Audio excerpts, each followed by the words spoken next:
With the 6th pick in the 2025 NBA Draft, the Washington Wizards select Trey Johnson from the University of Texas. So, with the understanding, Max, and all of you listening, that we don't know anything really about 18 and 19-year-olds entering a grown man league, which is what the NBA is, it's not going to stop any of us from having an opinion. It's not going to stop me from having an opinion on what the Wizards did last night, and I won't bury the lead. I liked it. Good morning, everybody. Eric Flack from WUSA Channel 9 will join me in about 40 minutes with the latest on the RFK deal. There are hurdles still yet to clear, and some of those were put up in front of the team and in front of the mayor yesterday. So we'll get the latest on that. I know that there's a lot of angst with many of you about what the city council is doing and how long they're taking, and now separating it from the actual budget bill and not getting it voted on by the deadline on the initial deal, the initial term sheet that was negotiated July 15th, and the situation that puts the team into. Eric Flack, WUSA Channel 9, in 40 minutes to explain all of it. Chase Hughes, who covers the Wizards for Monumental Sports, will be our guest at 11, and there's a possibility of another guest during the 12 o'clock hour. You're going to hear everybody that spoke last night about the Wizards draft, including the general manager, Will Dawkins, who held a press conference after round one, and we'll get what his thinking was on Trey Johnson and on Will Riley. So I saw a friend of mine this morning getting coffee, and he's a big Hoops fan, big Wizards fan, and I said, so what did you think? And he said, they drafted LaBradford Smith. I'm like, oh, my God. He's like, he plays just like him. You know, everybody's got an opinion. And I said, well, you know what? You might be right. You might be right. LaBradford Smith, of course, of the famous LaBradford Smith story is when he scored, I think it was like 38 against Jordan in Chicago in the early 90s, and said to him after the game, put his arm around him and said, nice game, Mike. And they played the next night or two nights later, and Jordan told his teammates, I want to get 37 in the first half against this guy. It turns out he ended up with 47 for the game. Now, I do think I remember from The Last Dance, Jordan said he kind of exaggerated that story about LaBradford Smith. did he? Is that what it was? He made the whole thing up, right? Yeah, I'm pretty sure he to made motivate it up himself. All in his head. Yeah, to motivate himself, as you know, right. True competitors do. Yeah, hard to change a story like that with one documentary. But you remembered that he changed. That he gave us the truth in The Last Dance. And I remembered that there was something in there about it, but still one of those great Jordan stories. I don't know if Trey Johnson's going to end up being a LaBradford Smith. Look, I liked the pick. We talked about Trey Johnson a lot on the show yesterday in particular. That was of the guys that were more likely than not going to be there at 6. That's who I wanted. I think that Trey Johnson comes into this league with something that you're guaranteed to get. You don't know about a lot of things when they're 18 or 19 years old, but when you can shoot the basketball like he can, and he is a very good shooter. I mean, the stroke is perfect. It's perfect off the bounce. It's perfect off the catch. It's perfect posting up and fading away. It's perfect at the free throw line. When you get a player that can shoot, that's something that never goes away. I mean, he'll be 75 and he'll still be burying jump shots from 23, 24 feet. So they got something in Trey Johnson that you know he'll bring to the NBA. Now, all of the rest of it, can he guard? Can he play pick and roll? Can he get to the rim? Can he finish at the rim? Can he play in all sorts of different environments and systems and with certain kinds of players versus others? We'll learn all that. He's 19 years old. What you saw at Texas was you saw a guy who was legitimately high-level competitor, fearless. His very first game, we talked about some of his games on the show yesterday. His very first game, Ohio State in Vegas, he goes out and gets 29 on 20 shot attempts in his first game as a true freshman, 10 threes. He was 5 for 10 from behind the arc. He was 10 for 20 from the floor, and he had 29 points. In the SEC, you played against the best. That league last year was unbelievable. It basically, what did we have at one point? 4 of the top 5 teams in the country were out of the SEC.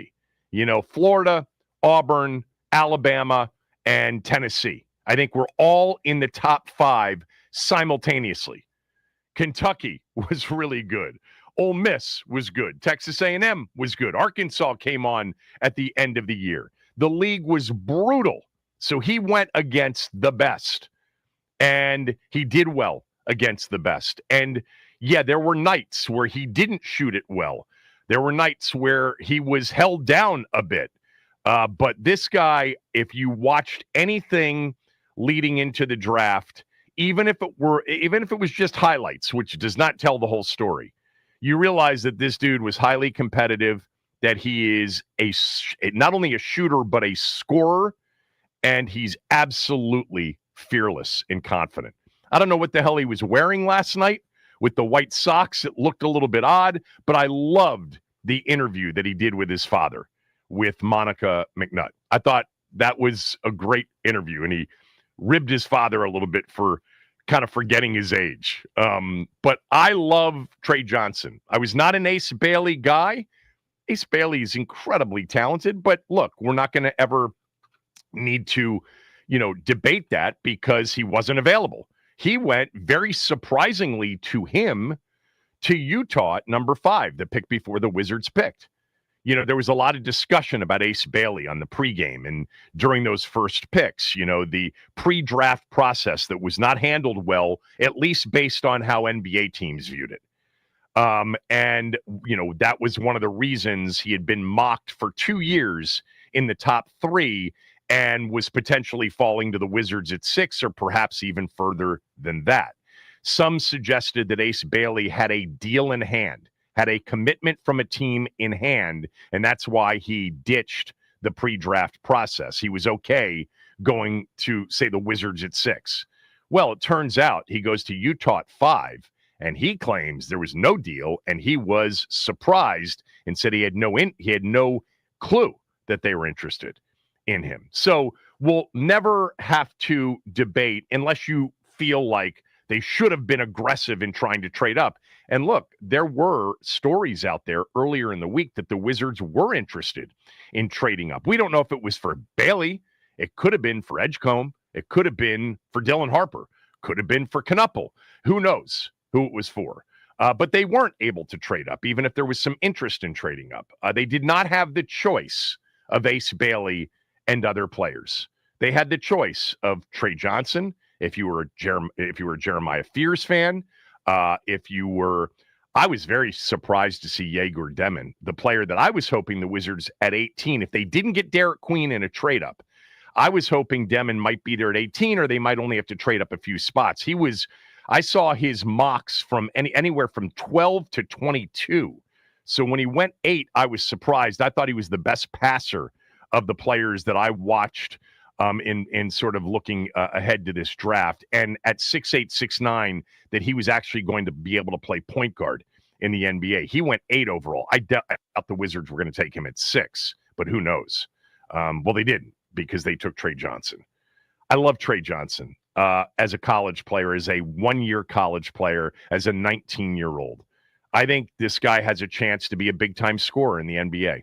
We'll find out. One thing he can do, there is no doubt about this, he can shoot it. And I think he can score, not just as a shooter, but as an off-the-dribble creator scorer, as a post-up at 6'5", 6'6". So I'm excited about Trey Johnson. I think, with Carrington, it'll be C.J. McCollum. Look, with C.J. McCollum and Marcus Smart on the roster, you've got 2 veteran players who are also 2 high IQ veteran players, in Smart's case, high IQ and highly competitive. Like, it'll be a good, I think, developmental situation for Trey Johnson. And then the Wizards at 18 traded back. And I got to tell you, man, at 18, I kept thinking Walter Clayton Jr. We talked about him a lot. I didn't understand why he was being mocked in the 20s, somewhere from like 22 to 28. You saw with Clayton Jr., it didn't make any sense to me. I thought he should have been in the lottery personally. But when he was there at 18, which we expected he would be, and the Wizards were on the clock, I'm like, that's who they have to take. They've got to take Walter Clayton Jr. I don't care that he's, an old man at 22. I don't care that he played 4 years of college basketball, not all of it at high level, the last 2 at Florida. The guy is a big-time scorer. He is a separator. He's got a quick release. He is clutch. There was some, talk about they didn't think he was a good decision maker and pick and roll. I didn't see that. And sure enough, Washington at 18, on behalf of the Utah Jazz, after they traded back, the Utah Jazz selected Walter Clayton Jr. at 18. I saw that the trade was in the process of being made. And then when I saw who Utah took, I was like, you've got to be kidding me. So the Wizards went back, and at 21, they took Will Riley, another player that we mentioned yesterday. I said at 18, here are the guys that if they took them, I wouldn't be upset. And Will Riley was one of those guys. Will Riley was the 6th man of the year in the Big Ten, another super competitive, high motor, player. He can really shoot it. I watch a lot of Big Ten basketball, Maryland, obviously in particular, but watch a bunch of Big Ten games. And that's kind of it this past year until the tournament or late in the season, in part because we had a really good football team that was playing deep into January. But Will Riley just kept getting more minutes, getting more trust. And you could see he could play. Like, he had NBA potential. And I liked the pick. They traded back and got a guy that I'm sure they felt like they could get at 21, because I think for the most part, Will Riley was late first round projected, mid to late 20s, some second round in mocks. I like Will Riley. I liked watching him this year when he was at Illinois. Illinois is one of the few Big Ten teams that plays kind of an NBA style. They play a lot of up-tempo, a lot of taking it out of the, off the rim and pushing it, taking it out of the bucket and inbounding it and getting it up court. They've always played that way. And I like both picks. I would have preferred Clayton Jr. I would have preferred a trade up to get Derek Queen. Yes, Derek Queen would have been phenomenal, even with a trade up. Who else in this draft at 18? At 18, honestly, I was like, it's Clayton Jr. And then when they traded back, I was like, well, Will Riley's on the board, and the guy Newell is on the board. We talked a little bit about him. I think Nick Clifford's on the board. I know we talked about him from Colorado State, the kid who had a great game against Maryland in the tournament. We talked about Jace Richardson from Michigan State, Jason Richardson's son. So there were a bunch of guys there. So any of those guys I would have been fine with. I like the draft, but what the hell do we know? 18, 19 years old. It's going to play out over 6-7 years. I went back yesterday after the show because I wanted to kind of get a sense of what the NBA draft really is. Because I've said many times over the years, look, this is not the NFL draft. This is a draft in which a much smaller percentage of the players that are picked are not going to contribute. And in fact, many of them won't even be in the league in 5 years. And if they are in the league, they're at the end of a bench somewhere. The NFL draft, by definition, because of roster size, is just a much better opportunity. More players are selected because there are more jobs available. 53-man rosters, 90 people that go to camp. The NBA is just much different, much smaller rosters. Not to mention the NBA draft typically is picking from a pool of players that have played on average probably a year and a half to 2 years. Whereas in the NFL, it's 3 to 4 years, sometimes more than that. And physical maturity and mental maturity, you would think that it's more important in the NFL, but actually it's equal. The NBA is a grown man's league. Older teams, until this year, older teams typically are teams that win the most. You really don't know about a player until he's been in the league 4 to 5 years. If he comes in at 18, that's 22, 23. 19, 20, that's 23, 24, 25. You really don't know. I went back yesterday, and I just went back 8 years in the draft. Arbitrarily, I just picked 2017.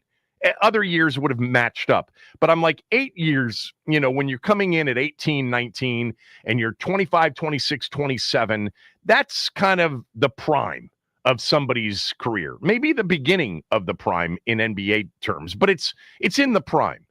And I went back, and when you look at the 2017 draft, it produced 2 players who we would all say are star players. One of them you might say superstar, borderline debatable top 5. Those 2 players, and it was only 2, Jason Tatum and Donovan Mitchell. Out of 60 players picked, 2 turned into massive contributing star players. You go through the drafts that followed. It was like 2018, you only had 2, Luka and SGA. 2019, you didn't really have any. You don't have any star players from that draft. Zion Williamson went number 1 overall. Ja Morant super early. Zion Williamson has star potential, can't stay healthy. Ja Morant, you could call him a borderline star, but he can't seem to stay out of trouble or can't stay healthy. 2020 was Anthony Edwards and Tyrese Halliburton. That's the list. When you go back to 2017, listen to this.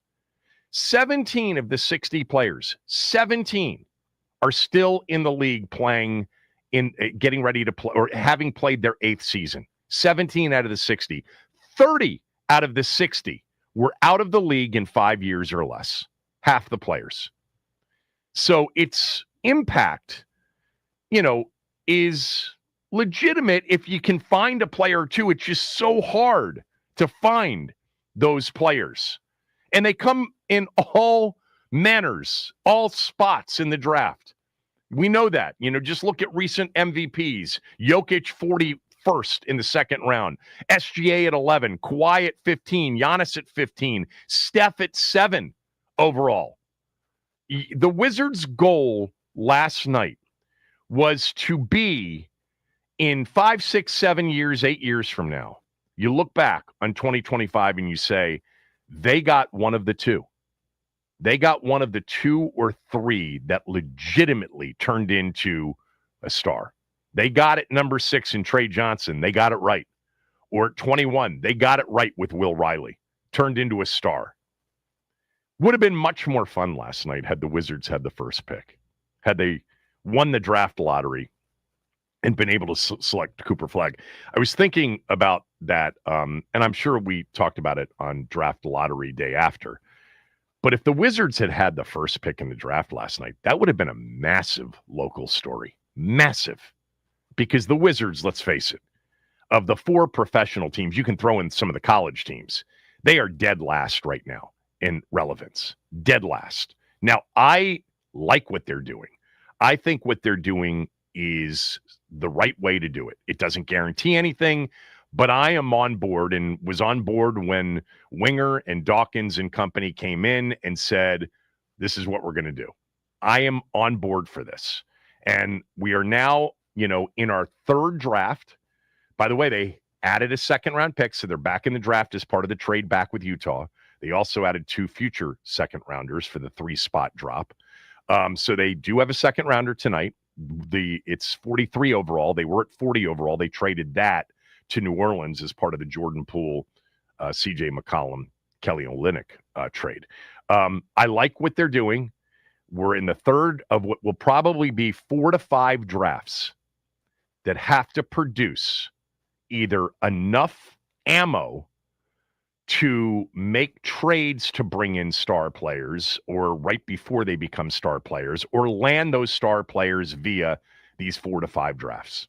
We're in draft 3 of probably 5 drafts that will tell the tale 5 years from now. And so far, they've added good players, Koulibaly and Sarr and George and Carrington and A.J. Johnson, and hopefully last night, Trey Johnson and Will Riley. There is some promise. God, they are young.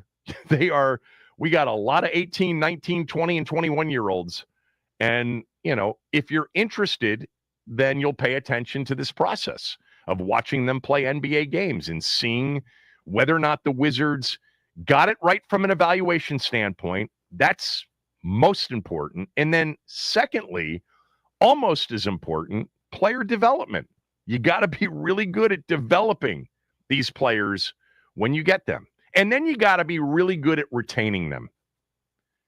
So there's still, other things that have to happen. But I like the draft. As much as you can like it without really knowing much about players this age. I was a fan of Trey Johnson heading into this draft and said that I wanted them to take Trey Johnson at 6. That was of the players that were more likely than not going to be available. At 18, I would have loved Walter Clayton Jr. I really wanted Derek Queen. He ended up going 13 to New Orleans after a trade. And that might be a good fit. They've got to be a healthy team, obviously. And once he was gone, Jaeger Damon was gone. I loved him. Walter Clayton Jr. Was fine for me at 21.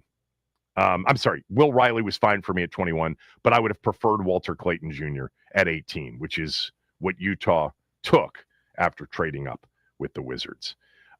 Mention Queen. I have not mentioned Sorber. Wow, was he emotional? Good for him. He goes to the Champs at 15 from Georgetown, the 6'9" big from Georgetown. I watched the whole draft. There are things about the draft that are just so infuriating. I don't know why the NBA can't get this right. Why do they do what they do on draft night with trades? I know it has something to do with the league calendar and trades can't become official, etc., but stop it. This is a television show. You've got to make it easy for your fans, for the consumers of this, and you just make it so hard. It's not that hard. We have a trade. The Washington Wizards at 18 have traded number 18 to the Utah Jazz for the Utah Jazz's first-round pick number 21 overall, their second-round pick number 43 overall, and 2 future second-round picks. With the 18th pick in the 2025 NBA Draft, the Utah Jazz select Walter Clayton Jr. And then when he walks to the stage, they have a Utah Jazz hat, not a Wizards hat, for him to put on. It's been the dumbest thing for years. I don't care about, CBAs and trade official debt, when trades can become official.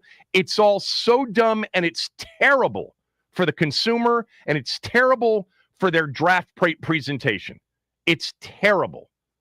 Not only that, last night you had the situation in which the commissioner was stepping to the podium and announcing trades that had happened 4 and 5 picks earlier, and then confusing everybody even more before the team that was on the clock, who had also traded, but then he announces it as their pick.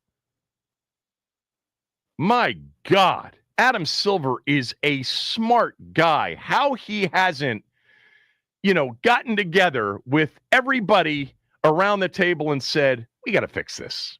This is a very confusing night for our fans. And by the way, for people who are casual fans of the league. The NFL draft has become, let's face it, after the NFL games and college football games, the NFL draft is probably the 3rd most popular, product out there. They do it right. Could you imagine Goodell and the other owners, if they're, got guys coming up, putting on, holding up jerseys of the wrong team, not the team that they were going to play for. It's got to be one of the dumbest things in sports. And how a smart guy like Adam Silver hasn't solved it, I don't know. And you had so many trades last night. So the confusion level was at an all-time high. All right. Max wants to weigh in. I want to know what Max thinks about these picks. I'm also going to play for you some of what Will Dawkins, the general manager of the Wizards, what he said about their draft last night. We'll do that and more and get an update at 10:40 from Eric Flack from Channel 9 on the latest regarding the RFK site deal. Kevin Sheehan Show, the Team 980 and the team980.com.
Richard, Trey said that he wore your number to honor you, to honor your legacy. Your legacy is headed to the NBA. How well do you think he has honored that? I mean, he deserves it. This was my dream 20 years ago. 30 years ago. But I'd rather for him to be here than me anyway. So I'm just glad and honored to have a son that, wanted to represent his father. When you hear that from your dad, Trey, what goes through your mind? He tried to lie on his age right now, but it's most definitely I enjoyed that he's been in interview. the whole way, and it's like we both getting drafted right now. Oh, sorry. Outstanding, guys. Congratulations. That was good between Trey Johnson and the father. By the way, Monica McNutt, I'm a fan of hers. She was really good last night. I'm sorry? She was really good last night. I thought she did a great job interviewing the it's players such a and the hard families and all thing to that. do, too. It really, because like you could see, I forget exactly which pick it was, but one of the players' mothers, she was like inconsolably crying because she was so happy, obviously. And so she tried to throw to mom, and she was like, all right, you know what? I'm just going to, and then you just kind of kept it moving, She did a really good job last night. Credit to her. Yeah, that was, whose mother was that? Was Edgecombe's mother, I think. Yes. Because they're talking about Jamaica and all that. Yeah, they're from the Bahamas. Yeah, Bahamas, yeah. I think Monica McNutt, who by the way played at Georgetown, she's from here. She grew up in the DMV. I got to get her on the show. I've tried and we've texted back and forth, and it just never works because she's usually doing so much TV at the same time we're on. But I think she did a great job, and I think that's a really hard thing to do. First of all, 9 times out of 10, it's not the best of interviews. Then you've got the emotion of it. It's not easy. And I thought she was great last night. All right, real quickly, Max, did you like it or not? Of course. 2 players. Yeah, no, I'm a big fan.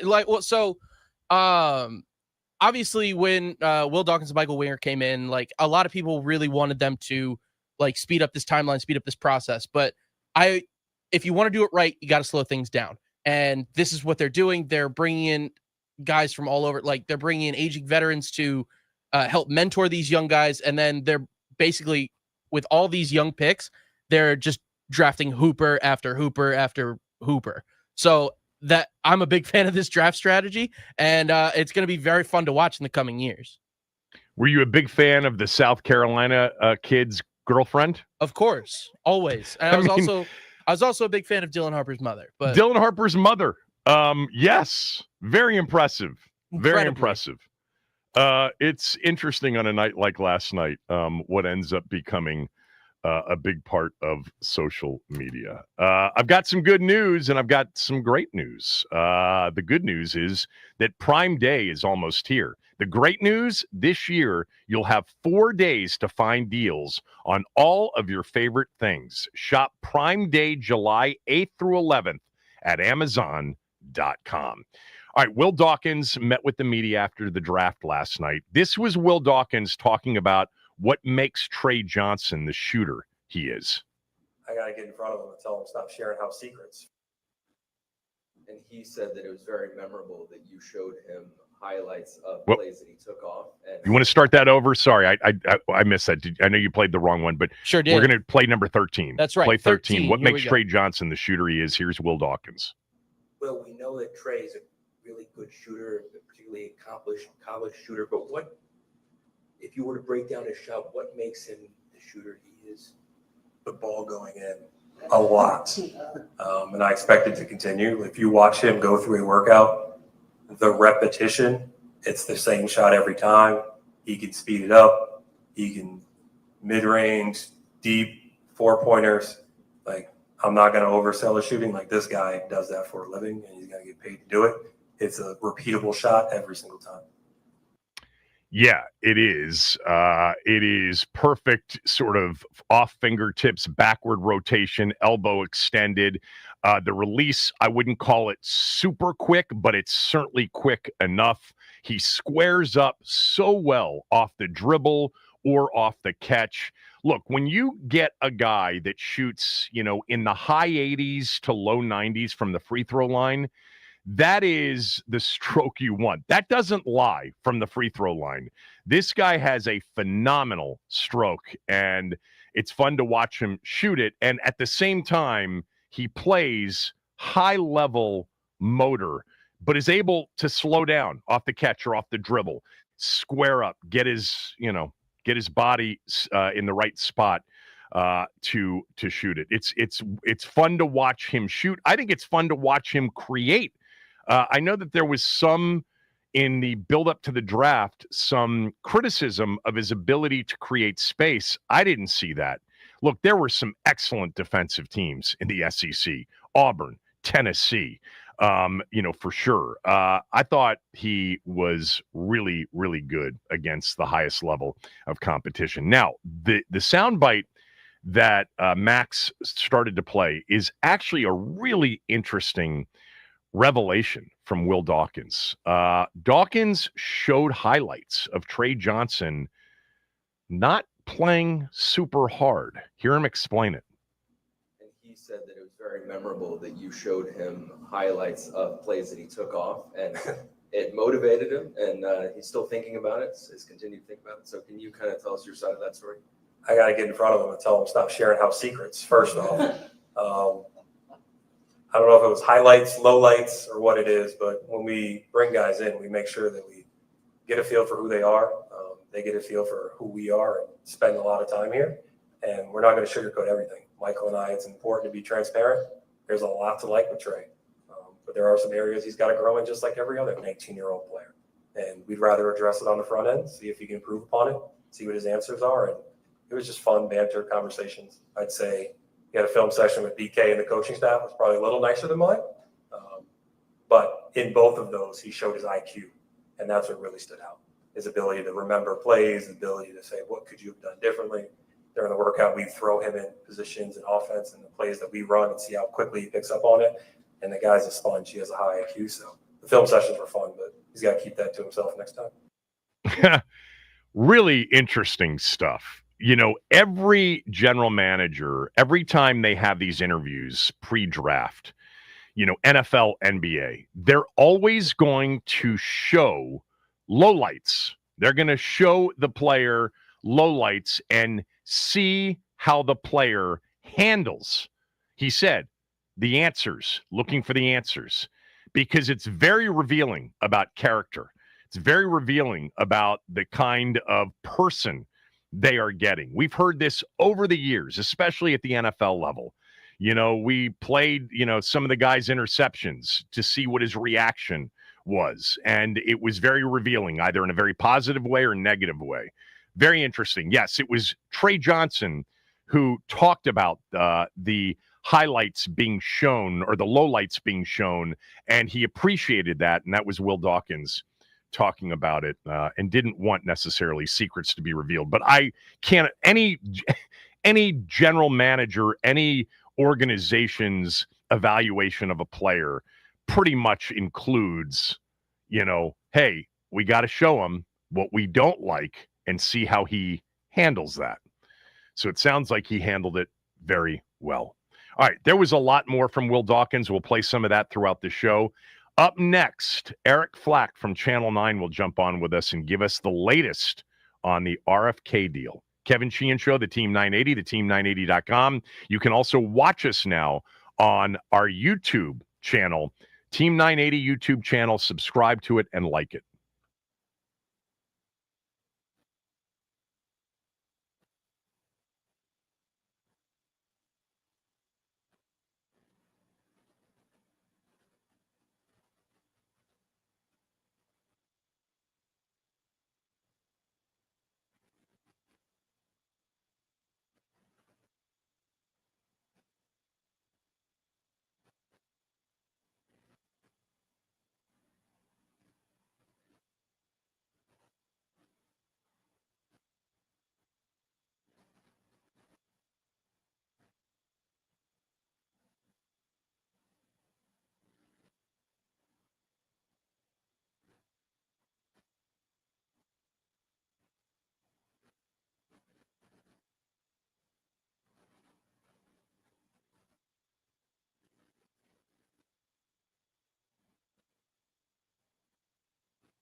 fast-moving stuff this week as it relates to the RFK deal. Remember, back in late April, the mayor and Josh Harris, along with a lot of dignitaries, announced that the team was headed back home to the RFK site. A deal had been struck, but there, of course, was always the need for this deal to be passed by the D.C. City Council. That hasn't happened yet. The original deal called for a July 15th deadline for the council to vote on it. And yesterday, the chair, Phil Mendelson, introduced legislation to separate the stadium deal from the budget itself, which means it won't get voted on by July 15th. So lots of stuff happening. The team responded.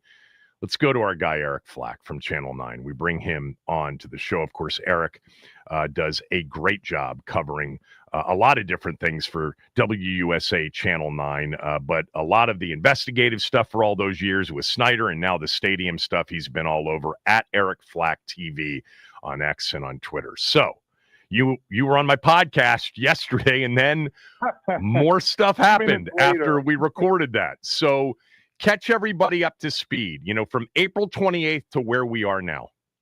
Yeah, well, the big issue that I think your listeners need to know about is the fact that the mayor had made the RFK stadium funding deal a part of the larger budget.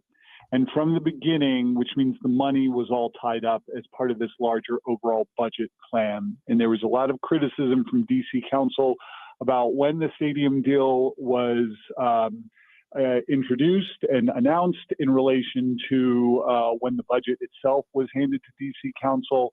And from the beginning, there has been pushback from DC Council about not being able to fully digest it and being painted into a corner by the mayor to approve the deal without proper oversight. And so despite assurances in the past that they would not do that, yesterday DC Council voted to strip the RFK Stadium deal out of the city's budget cycle this year. Now, that does not mean that they're not going to approve it, pass it, or ultimately bring the Commanders back to the RFK site. What it does mean is that they are dealing with one of the more complicated and consequential budgets in recent DC history because of the deficit and everything that's going on with the federal government. And they are literally kind of focused to a man and woman on the budget issues facing the city outside of the stadium.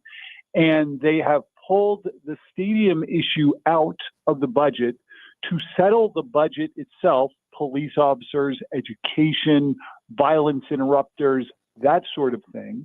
And then they're going to consider the stadium as part of a separate legislation now, once they will get to after they settle the budget sometime this month.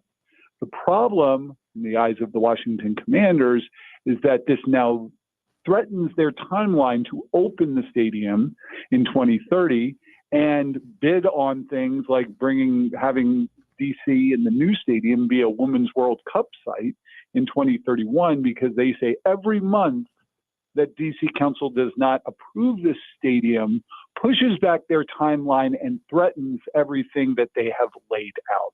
So things have gone from tense to more tense between DC Council, who feels like they are being bullied by the mayor and the team, and the Mayor Bowser and the Commanders, who feel like they are giving DC Council a gift of a financial windfall and economic redevelopment that the city desperately needs right now. All right. So what we are now dealing with is not whether or not they will get to it and will vote on it, but the time frame in which they get to it and whether or not that pleases or displeases the football team. And based on their statement, even though, it was somewhat upbeat, the fact that, it ends with, we are hopeful the council will continue to work in an expedited way to approve this deal and deliver a significant win for the people of DC, I think, reflects the frustration over sort of what I think many people would perceive, and I know that there's a lot of complexity to this,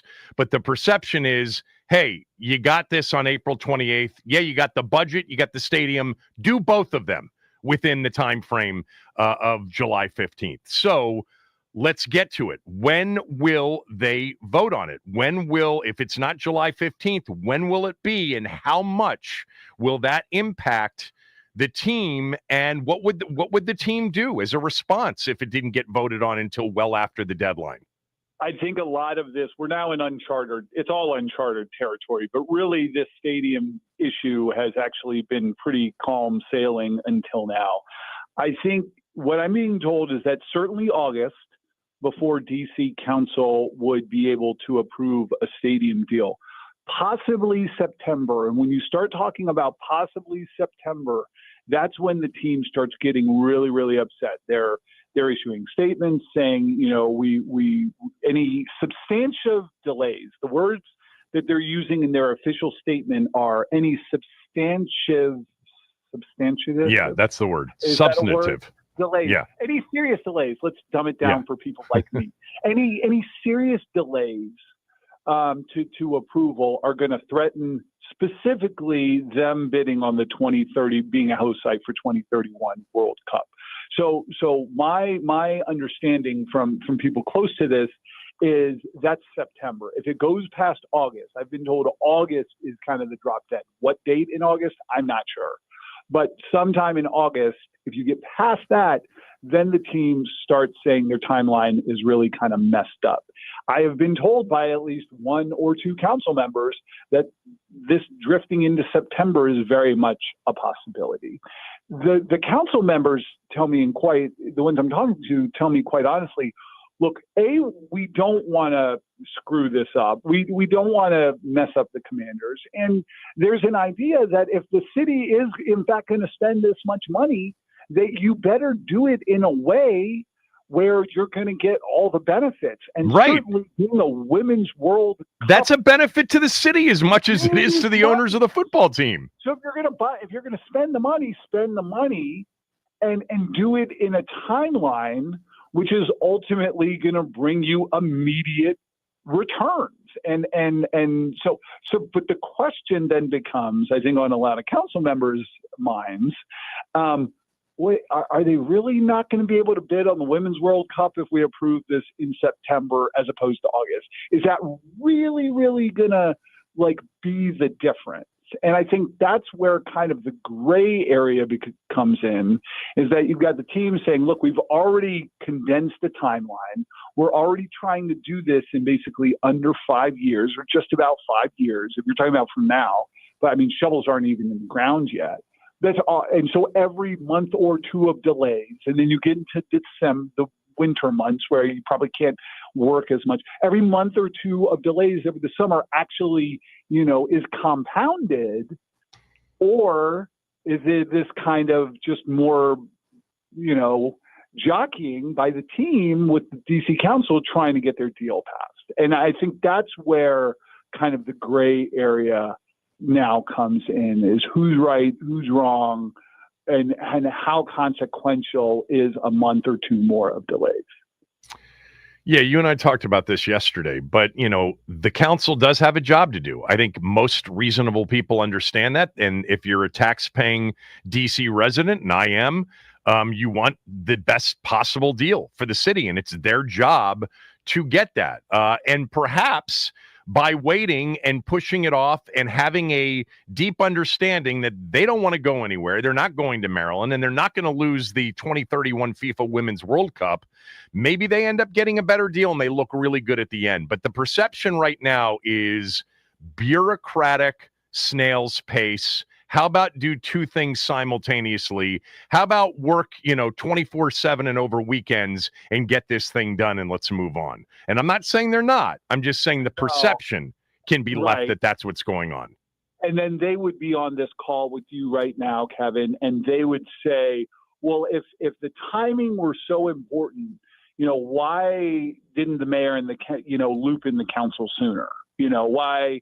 And so my point being that there's all this finger pointing, like, well, you should have done this. Well, you should have done this.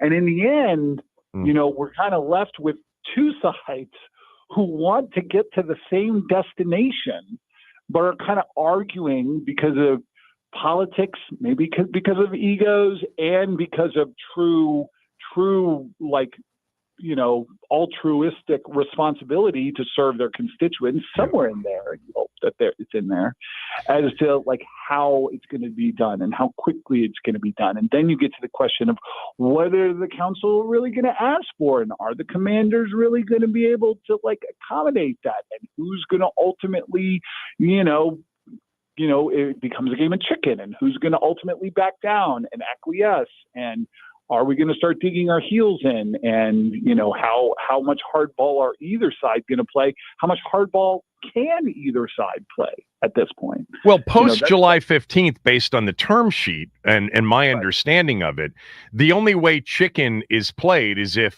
the team goes back to Maryland and starts to negotiate. Like, the let's say the council asks for something. Let's say it goes to August. And the council is like, well, we want more revenue on the parking. We want part of the parking revenue, because right now we don't get any of the parking revenue. We pay for parking garages, but we don't keep any of the money. That's a big sticking point. And the team is like, go pound sand. We're keeping the parking revenue. Well, where do we go from there? Like, but the council's like, no, we want the parking revenue. And the team's like, we're not giving you the parking revenue. We need that to pay for the stadium. Well, who gives in that situation?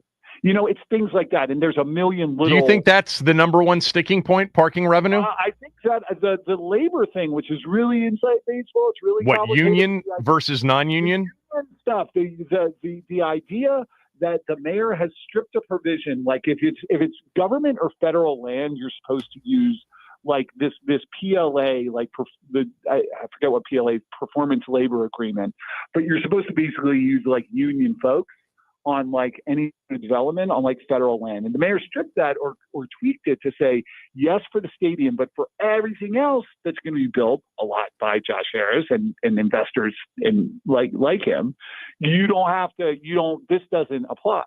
Well, that angers the council too. And they are like, wait, that's not fair to workers, union workers who are going to lose out on all these other projects.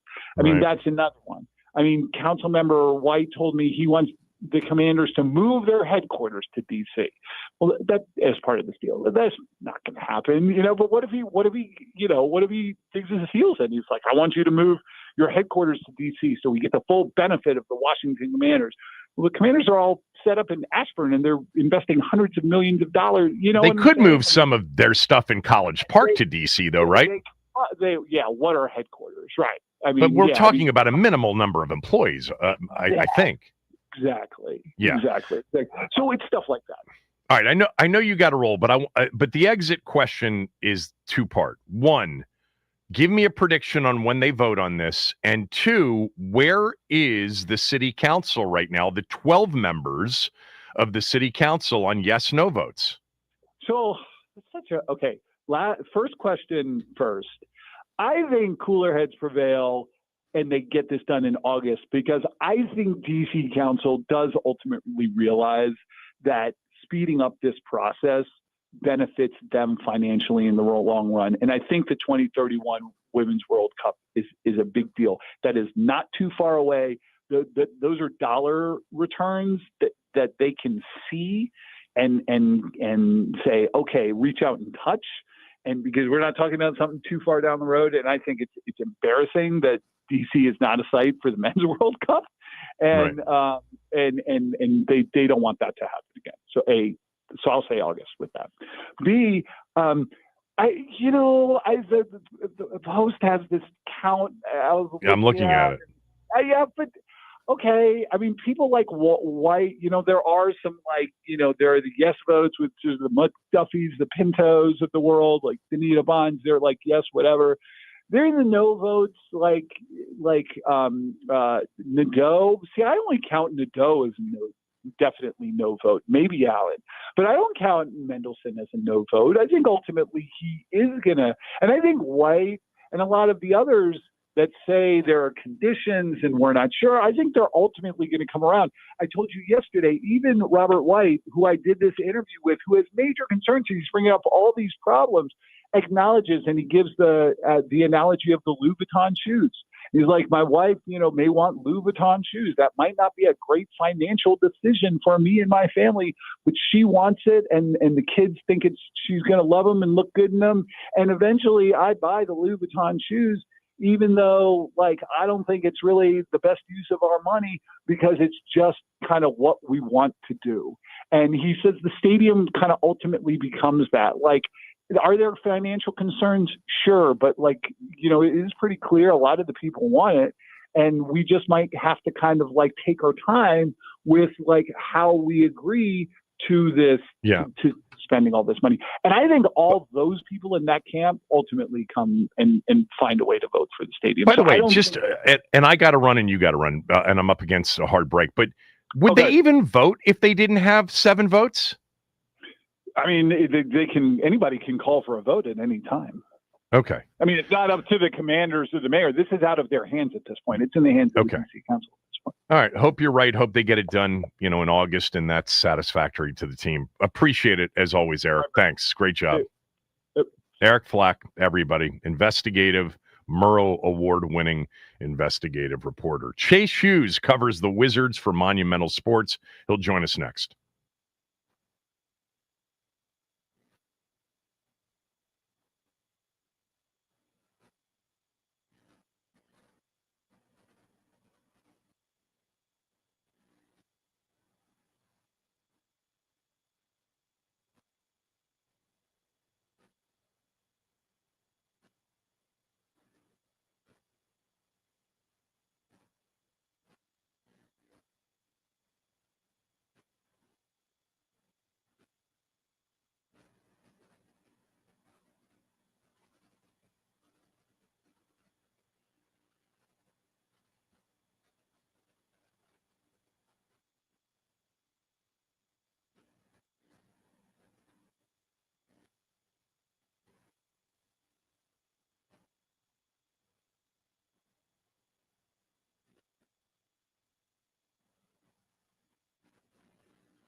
I saw an interview where you said you kind of don't have many off-court hobbies. You're just all hoop. Yeah, is that legit? Can you kind of expand on that? No, that's really what it is, though. It's not much to explain. It's everything I'm doing is basketball related, unless I just got a book, so I'm trying to expand a little bit into reading, but everything is basketball related unless I'm either listening to music, on the phone with friends, sleep, and that's probably about it. What do you listen to? And what's the book?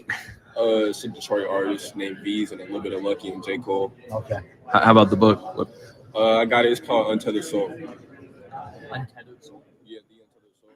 Somebody said. Doesn't have a lot of other interests. Hobbies. Chase Hughes asked that question. That was the answer from the Wizards' first of 2 first-round picks last night. Trey Johnson, a 6'5" 5.5" shooter, scorer. I think he's more than just a shooter, from Texas. Chase is with us right now. Of course, Chase writes for Monumental Sports.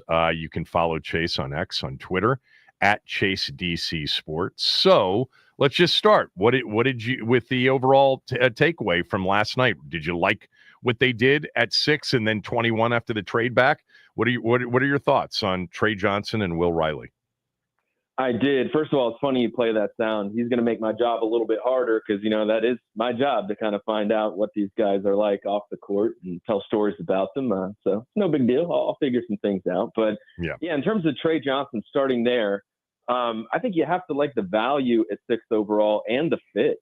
I thought he wasn't going to be there 6th overall. I've been on a lot of shows over the past few weeks in this market mentioning him with the caveat that I don't think he's going to make it to 6. And my instincts over the years have usually been pretty good about like, okay, this guy's a top 5 talent. He's not going to get past, X pick. I didn't think he was going to get past Utah at 5. They unexpectedly took Ace Bailey, who reportedly didn't want to go there. They still took him anyways. And that paved the way for the Wizards to get a guy who I thought was the 4th best prospect in this draft. A tremendous 3-point shooter, both off the catch and off the dribble. And the reason why I like the fit is because they went defense with their first 2 picks under this new front office with Bilal Coulibaly and Alex Sarr. Right. So even though they're not great defensively, I see the path towards a good defense. They hadn't really added someone with this high of an offensive ceiling. So I like that.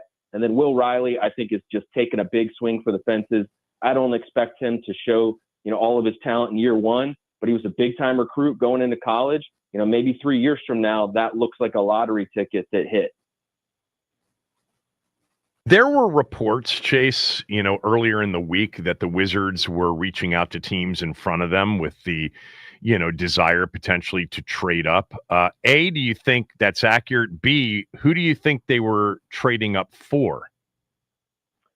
I do think that's accurate. And what I would say about that is they have shown a propensity to be aggressive in trading on draft night and sometimes trading up. They traded up to get Bilal Coulibaly. They traded to get Bub Carrington. They traded to get Keyshawn George. It's something that they like to do. And Will Dawkins has said on the record, his philosophy is you set your board, you find out who you want, and then you figure out how to go get them. If I were to look at a prospect that went ahead of them, that maybe, if I were to speculate, okay, that guy would have been a fit. Maybe VJ Edgecombe, maybe Dylan Harper. I'm sure the price was really high to go after those guys, but they would have just fit really well if the Wizards were in position to draft them. But I think they were going to be in a good spot either way at 6th overall. And I said this on lottery night as everyone was sort of processing the shock. Obviously, Wizards fans were very disappointed.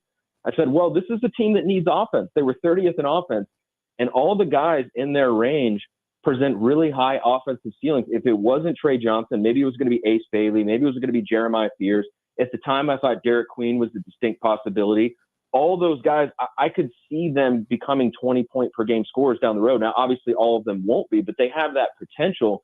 And so I think the Wizards were in a good position, and it ended up working out pretty well for them with Trey Johnson.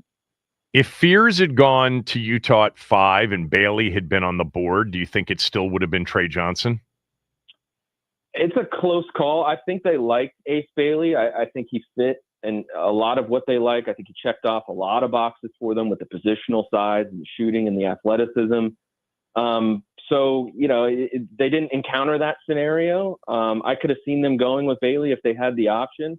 But Trey Johnson, I think, is going to be better than Ace Bailey, honestly. And there's probably people listening who might be shocked by that. But there are quite a few question marks with Ace Bailey that aren't there for Trey Johnson. Trey Johnson, Ace Bailey, his biggest strength is probably his shooting. Trey Johnson is an appreciably better shooter than Ace Bailey. He also tested better at the combine. There's reason to believe he's a more athletic player. As athletic as Ace Bailey appears on the screen when you watch him, Trey Johnson, performs better at the combine. And I think he plays a winning style of basketball. I think his off-ball movement, I've been throwing Devin Booker out there as like a best case scenario, and that's the player that he's modeled his game after. But sort of walking around my house this morning, I thought, well, Richard Hamilton. Remember Richard Hamilton? The Wizards drafted him. Yeah. They mistakenly traded him, and he won a championship with the Detroit Pistons. The way he moves off the ball and the way he shoots off the catch, it's not unlike Richard Hamilton. Well, I'm with you, and we took calls, and I was not an Ace Bailey guy, and I was a Trey Johnson guy, so I'm thrilled they did what they did. I'm curious though, when we get to the second, pick at 18. First of all, do you think that there was any player within range that they were interested in, because they do have a history of trading and trading up to get players they wanted? Derek Queen would have been phenomenal. He went 13. Before we get to what they did at 18, do you think there was anybody within range that was a possibility for them on a trade up? Derek Queen is a name that stands out. I know that they scouted him heavily. They liked him. I don't know what the price would have been to go up from 18 to 13. They decided to trade back, get extra second-round picks. So they'll have the pick 43rd overall tonight. So, they had lost their second-round pick. Now they moved back into the second round. So they're going to get a third player. And so that's the route they chose. But, yeah, that's the name that stands out. I mean, some of the other guys, I like the prospects. Some of the guys that got picked ahead of them, I also like Thomas Sorber quite a bit, who went to Oklahoma City. I think that's really interesting because they have such a great track record. And I think he could end up, maybe replacing Isaiah Hartenstein down the road as sort of the big body shot blocker. So I like that. But whether the Wizards liked him and considered trading up, I'm not sure. Before we're talking to Chase Hughes, of course, from Monumental Sportsnet.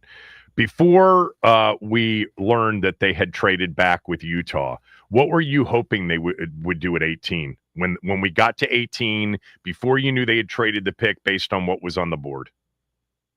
A few guys who I liked that ended up going a little bit later than expected were Neek Clifford and Jace Richardson. Neek Clifford, I thought, maybe with that second pick, the Wizards could go with a more experienced player, and think in terms of all right, next season, they're probably not going to be competing for the playoffs. But what about the season after that? A guy like Neek Clifford, I was really impressed with him. I was really focusing on that pick to sort of glean which direction were they going to go in terms of their timeline and the strategy. What would it tell us about what they think about not next season, but the season after? And they decided to go with another sort of relatively raw prospect who's a long-term play. But another guy I liked who ended up going to the Magic where his father played is Jace Richardson. Yeah. Because the other day I just published a story, monumentalsportsnetwork.com, where I dove into the analytics and looked at some categories that don't show up in the box score to try to see, all right, who's really good at things that we may not realize, who might have to work on things. And Jace Richardson just aced basically everything. And he went underlooked because he was only 6'1.5" without shoes. Exactly. Undersized, but he's super athletic. He's really good around the rim. He finished at a higher percentage around the rim than Derek Queen and Thomas Sorber. And he was one of the best three-point shooters from NBA range. So I thought, oh, wow, he's interesting, but also not maybe a good fit for the Wizards who like positional size and don't go for shorter players. Yeah, one of the things I liked about Richardson and Will Riley, because I talked about both of them on the shows leading up to the draft, is they played in systems too that were very NBA. Brad Underwood, Tom Izzo play up tempo, and their guys tend to be ready for the league, even though both of them are obviously very young players. So they trade back and they take Will Riley. Your thoughts on Will Riley? He's interesting because he's very big for his skill set. He's 6'8.5" without shoes, which means he's going to be almost 6'10" on the court, and he's a wing. And he's got a lot of energy, a high motor. And what's been interesting, the more I learn about him since the Wizards drafted him, is that he was a big time recruit coming out of high school. Yeah, and he played a bit of a different role in college than he played at the AAU ranks. Will Dawkins remarked about this last night, that he played a lot more on the ball, especially in the EYBL circuit. And my colleague, Chris Miller, just sent me an interview he did with Brad Underwood, who's the head coach at Illinois, and I'm going to type up a story about it. But he said some pretty amazing things. Obviously, a head coach. Underwood said amazing things about Will Riley. What did he say? Yeah, so he said he's going to be an all-star someday. And the most interesting thing he said, in my opinion, was that he has coached a lot of players over the years, Will Riley is the second most talented offensive player he's ever coached, only to Michael Beasley. I guess Brad Underwood, I didn't realize, was an assistant at Kansas State. I guess Frank Martin was probably the head coach. For Martin. Yeah. So, and Michael Beasley, it didn't work out in the NBA, but he was an unbelievable college player, right? Especially as an offensive talent. And we're still hearing his name today in these one-on-one circuits. But that's what he said. He said that basically they played him as a point guard in the second unit. And he is really, really good at anticipation, both on offense and defense. And that, basically they didn't explore all of his offensive talents because they had him in the second unit, and he played a role. And he was really good. He was the sixth man of the year in the Big Ten. But it sounds like there's a lot more under the surface in terms of his playmaking capabilities. That's really interesting. Brad Underwood, and I watch a lot of Big Ten and a lot of the Big Ten press conferences. Brad Underwood tends to be and can be prone to hyperbole.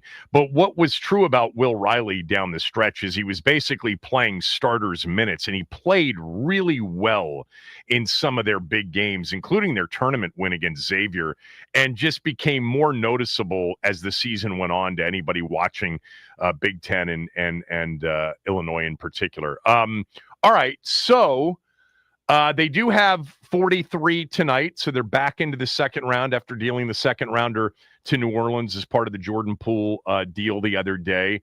What do you think they're looking for tonight?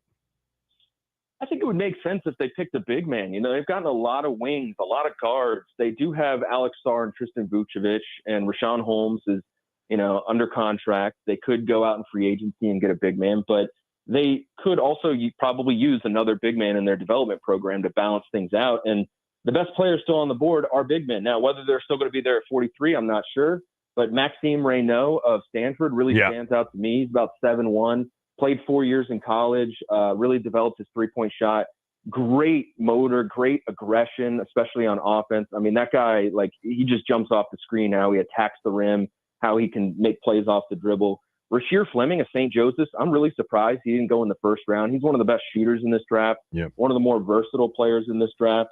And then another big man, just to stick with the trend here, Ryan Kalkbrenner of Creighton, four-time Big East Defensive Player of the Year, averaged 3 blocks a game in college. And I'll actually throw one more name out there. He might not be there at 43, but Noah Penda of France. He's a 20-year-old, big body, really strong, really aggressive, high motor, plays physical. I think the Wizards could use a player like that. He's a two-way player, but we'll see if he gets to 43. Yeah, Kalkbrenner, we've talked a lot about. I also think the kid from Michigan, the other big, Golden, is an interesting prospect if they decide to go big, like you think they might. All right. So what do we have? I mean, we got a lot of 18, 19, 20, 21-year-olds. When they suit up for, game number 1 next October, give me your, hunch right now on starting 5 and then, the first 3 or 4 players off the bench. Ooh, man, it's going to be tough to predict before free agency because, all veteran players are sort of penciled in. The guys who I think are definitely going to get a lot of playing time would be Bub Carrington, Chris Middleton, if he's on the roster. I think he's probably going to be in the starting lineup. Marcus Smart, if he's on the roster. Last year, they had him coming off the bench. He seemed to be okay with that role, and I thought he was really effective at it. Alex Sarr, certainly going to get a lot of minutes. Bilal Coulibaly.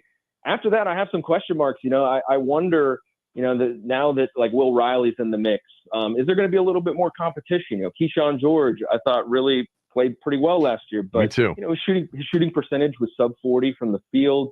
He was a really good shooter before that, but I think there's going to be a little bit more competition now, and that might be interesting to watch because I think there still is going to be the runway for the young players to play a ton of minutes and get a ton of shots, but they have so many of them now. You might not be able to play them all, and that could create, I think, a healthy level of competition. Maybe it's Will Riley and Keyshawn George sort of going for the same minutes. Is Corey Kispert part of the mix? Justin Champagny is a guy who I like.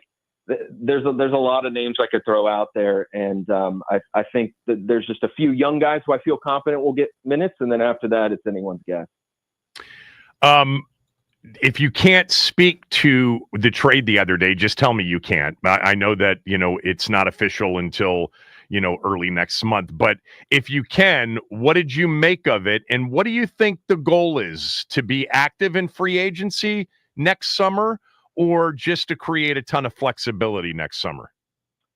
Yeah, I do have to note that it is unofficial, and we'll see, because sometimes these trades, they lead to other trades. Like Chris Paul was technically a Wizard for a brief period of time, right? Right. So we'll have to see. I think the draft dictates a lot of things for the Wizards. Now they've got a guard in Trey Johnson who is going to have to play a lot and probably shoot a lot. So I think that's going to dictate their plans at the guard position.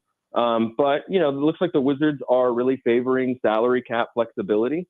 And it's interesting when you just consider the value sometimes of absorbing contracts and how that can get you first round picks in some cases. Like that's what happened with Marcus Smart at the trade deadline. They got Marcus Smart, who's a good player, and they got a first round pick that yielded them Will Riley. And so that seems to be a very valuable trade. So the value's been proven there. And I think the Wizards are, it's kind of a new world for us, right? We've been evaluating this team for a while. The idea of them maybe having some of the cleanest books in the league, a little foreign after, some of the messes that they've encountered with contracts that didn't work out. So I think that's what it's all about, is just flexibility and continuing to sort of be nimble and position themselves to take advantage of those types of opportunities. Thank you for doing this. Hope you're well. Chase Hughes, everybody, from Monumental Sports. Talk to you soon, Chase. Absolutely, Kevin. Thanks. At Chase DC Sports on X on Twitter. Interesting night last night. And yeah, it is interesting. Like if they go big, there are a couple of college players, if you watched a lot of college basketball, that could be very familiar, that could end up getting picked by the Wizards at 43 overall tonight. I guess it's worth paying attention to. I will be.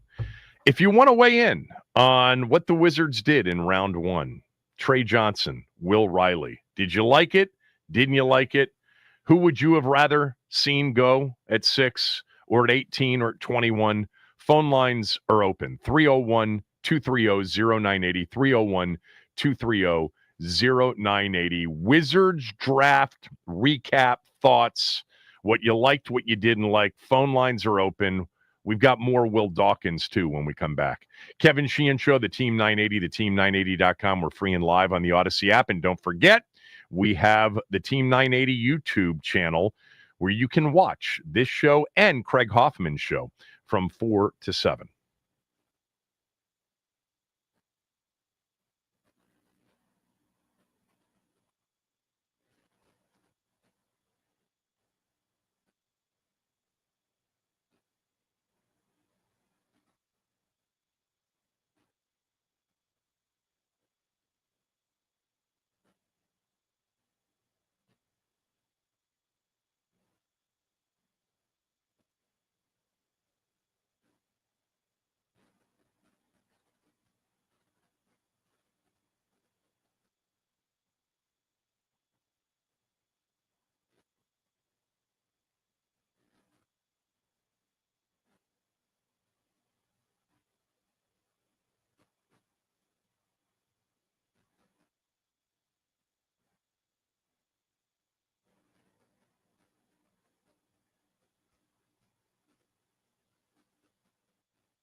Like, what can what you know about DC? The first time I visited was when I went to work out for them, and it was a great city. It's a sports city in a lot of ways. They got, I'm pretty sure, 3 sports: baseball, hockey, and basketball. I don't know if they have any other sports, but it was great when I visited there. It seems like the fans are very passionate, the people are very nice, and it was a good vibe overall.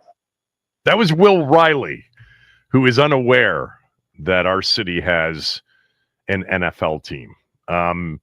He'll find out pretty quickly about Jaden Daniels, I would assume. But look, when you're not from here and you don't pay attention, it's okay. He's Canadian. I'm going to give him a pass on it. Yeah, a lot of Canadians in the league. A lot of French drafted last night. What? By the way, internationally, are there more French players in the NBA than any other country other than the U.S.? It sounds right. I got to double check it, but it sounds correct. I would say it's either Canada 1 or Canada 2 behind the U.S., France 3, or France 2, Canada 3. I don't think any other. There are several Germans, certainly several Eastern Europeans, All right, but not all from the same country. NBA players by country, 2025. United States has just under 4,500. Canada with 52. France comes in third with 50. Yeah.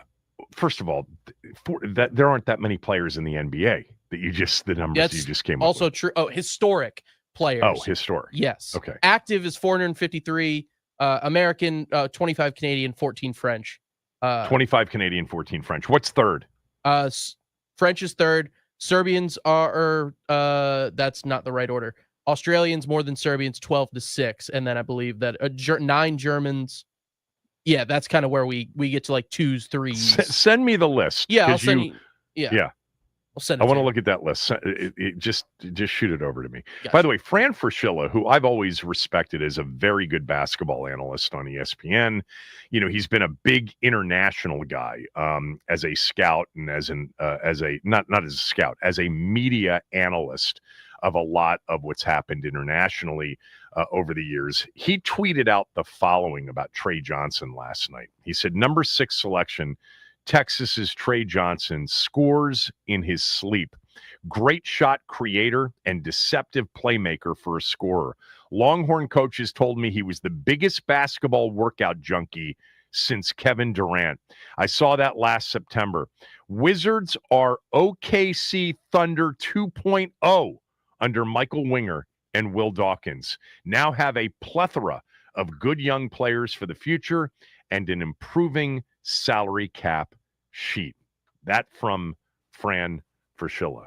I think Trey Johnson's going to be a real interesting player to watch. And like I said at the beginning of the show, when you can shoot it the way he can, that doesn't go away at different levels. There's a lot more to the game than just being able to shoot, but that does translate. That does come with you.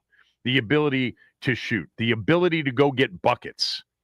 301-230-0980, 301-230-0980.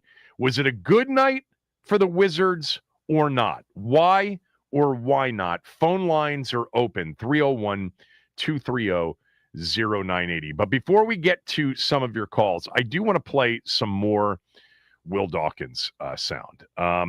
So this was Will Dawkins talking about Will Riley. We played some of the sound about him speaking about Trey Johnson earlier. This is what he saw with Will Riley that might reveal itself the more he plays. What were the things you saw with Will in the grassroots evaluation that might have only shown up later in his time at home? More on the ball play. His confidence when he is on the ball and kind of in that AAU setting, he knew what he could do with the ball and score and get places, but also find guys. When there were some injuries with KJ at Illinois, like watching those games, watching how he competed and really went out guys in the Rutgers game, like that's a high-level game with multiple first-round guys in it. And the way he kind of attacked that game is kind of what we saw in EYBL play. Interesting. I mentioned that he played really well towards the end of the year and basically got starter minutes at Illinois. I went and looked this up during the break because I mentioned that he had played well against Xavier. Illinois was trending towards a top 4 seed for much of the season, but they had a really ugly losing streak, which included, by the way, they got blown out by Duke at Madison Square Garden in late February. And they fell to a 6 seed in the tournament. And they played Xavier in the first round. He had 22 in that game and was 8 of 12 from the floor, 3 of 4 from behind the arc. I remember thinking, wow, he has really come into his own. He had other games during the course of the season. In a win over Purdue late in the year, he had 22 in that game, 4 assists, 2 rebounds. Had a really good game in a win at Michigan when Michigan was ranked 15th in the country. That was in early March as well. The game that you heard Will Dawkins just reference, so they played Rutgers just once. They played at Rutgers. They lost to Rutgers 82-73. In that game, he had 18 off the bench in 34 minutes. He was 6 of 16, 2 of 5. And yeah, in that game, Dylan Harper had 28. Ace Bailey had 18. So he had 4, including Yakachonis for Illinois, 4 first-rounders in that game that particular night. Rutgers won that game. The Big Ten was a slog, man. It was fun to watch this year. It was deep. It was, if you caught the team on the right night, you won, even though that team probably was ranked higher. And if you didn't catch them on the right night, you got pounded. There were some great games during the course of the year. But Will Riley, when you watched Illinois this year, and they're always fun to watch under Brad Underwood because they play fast, like Michigan State and Iowa. Those are really the 3 teams in the Big Ten. Although now with, USC in the league, Oregon in the league, you've got more teams that like to play up tempo. But for a long period of time, the Big Ten's been primarily a grinded out half court style league, different than the ACC, different than the SEC. But in that league, Michigan State, Iowa, and Illinois certainly under Brad Underwood, have been up tempo. We're going to try to, get a lot of possessions into this basketball game. And they've had really interesting players. And Will Riley this year, he just, he was a big time recruit, but he really, was not I looked this up. I didn't realize this. Very first game of the year, he had 31 points. It was against Eastern Illinois. Off the bench, he had 31 in 25 minutes. But when they got into better non-conference games, they played Alabama. He was 29 minutes, 18 points against Bama. They lost that game. They played Arkansas in over Thanksgiving. They played Tennessee. Illinois had a great game against Tennessee. That's right. That was in December. He had 10 points in 20 minutes. He was 1 for 9 in that game.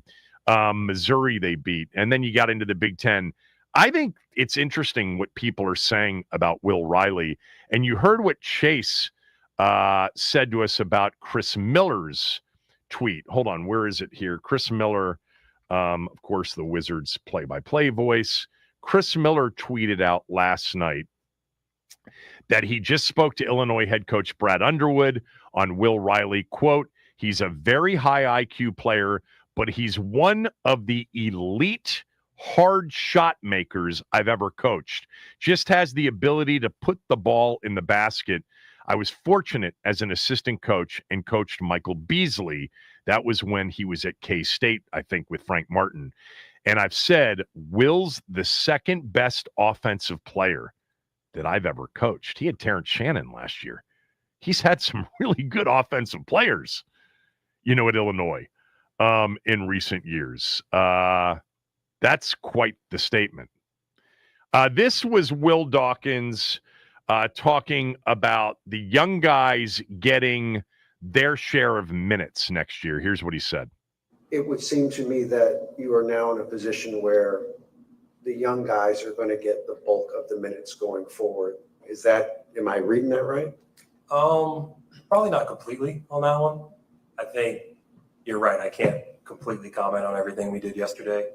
I will say that days like that, those are challenging decisions for any organization, especially one when you're in a rebuilding process. So you have to always remember to keep the main focus on the main focus and put ourselves in position to maximize where we're trying to go. And for us, that's long-term success. That's kind of going to be where we're at. and we wanted to stay on track with that while creating flexibility in what you're saying, playing time for some of these young players. But I thought Brian did a tremendous job last year, having 3 rookies. 3 of them were all 5 top minutes per game. So like we're going to play those guys even when we had some veterans. And I still think we have some pretty high level veterans who can play and help and mentor. So it's going to be tricky to kind of mix it all in, but I think it's a good thing to have. But again, we're going to invest in the guys we drafted tonight, give them every opportunity to play and find that balance. But we're trying to keep it strategic, trying to stay flexible. You know, the new rules, the new aprons, like that's probably as important as having high level players. So we're going to take our crack, develop our guys, and stay flexible. But on our timeline, we're not rushing that. God, there's a lot in that answer as you think about them last year. But I do think, and I could be a bit off, but I think one of the things he said, and he can't really comment on the trade from the other day until it's final, and it won't be until I believe July 6th, is Keefe did a good job getting the young players minutes. I mean, Koulibaly, Carrington, or A.J. Johnson when he arrived, George, they were all at 26 to 30-something minutes a game.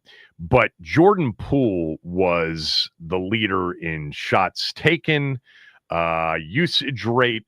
And if McCollum ends up being a part of this trade and they don't move him between now and July 6th, along with Middleton, they're different players than Poole. And they are focused right now on the development of their young players more than anything else. Because McCollum and Kelly Olynyk and Chris Middleton are not going to be a part of this team when they are ready to, knock on wood, contend for something. You know, Bub Carrington hopefully is the starting point guard. Trey Johnson, hopefully will be the starting 2 guard. Bilal Koulibaly and Alex Sarr and perhaps somebody else, maybe a Boozer twin that they add next year will be a part of that group. It's not going to be McCollum, Middleton, Olynyk. Am I missing a veteran on their team? Interesting from him. Lastly, this was Will Dawkins talking about Bub Carrington. You know, after this trade, we'll hear the question here, getting more minutes as the starting point guard. In terms of Bub, again, knowing that you may not be able to talk about that, other people that were at that position, is it fair to say that Bub's going to get the ball now? I know everybody gets the ball, but somebody has to play the 1. Is he going to be the 1 going? Yeah, I think there's a lot of room to kind of talk about that, but we feel confident when Bub has the ball, and we want to make sure that we're playing a style where everybody touches it. But he's going to take a step this summer. He's been in the gym with Key, with Alex, with Justin, with AJ. Like, these guys have been back since May 1st. It's pretty impressive, the work that they've been putting in, and they're ready for the challenge, and they're ready for more opportunity. And we kind of like saying, hey, go get it, go earn it. Everybody's going to get a chance, and that'll take care of itself. We'd rather have people do it that way than just give things out to them. But I think he'll be ready for Summer League.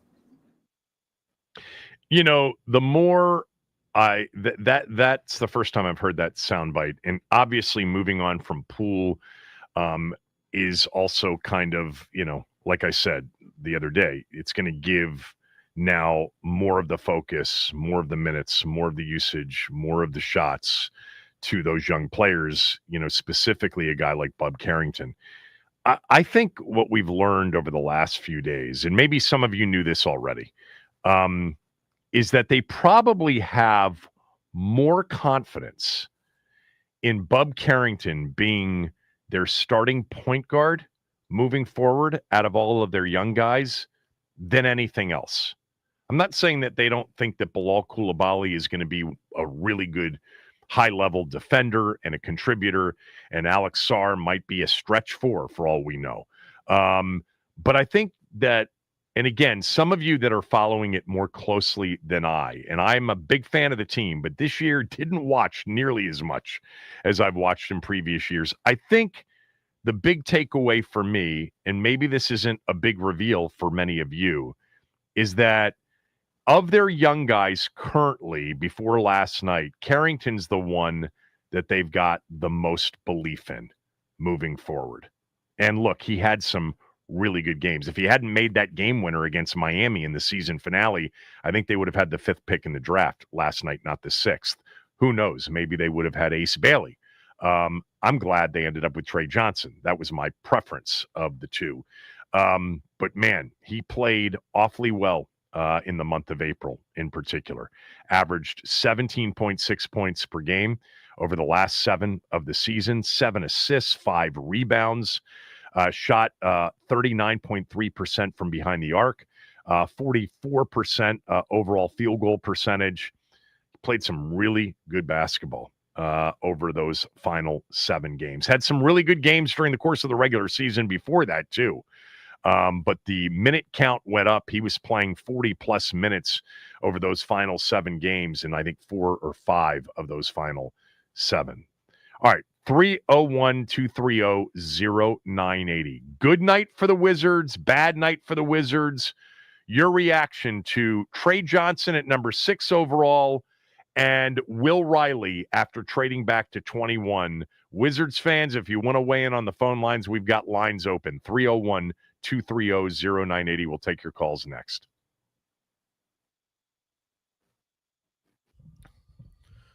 All right, last night, the NBA draft was last night. The selections are in. Trey Johnson and Will Riley are officially Washington Wizards. Johnson, a lethal shooter, hitting nearly 40% of his threes, and Riley, a jumbo-sized playmaker with all the offensive tools to succeed at the NBA level. The draft continues on ESPN tonight, where the Wizards hold the 43rd overall pick.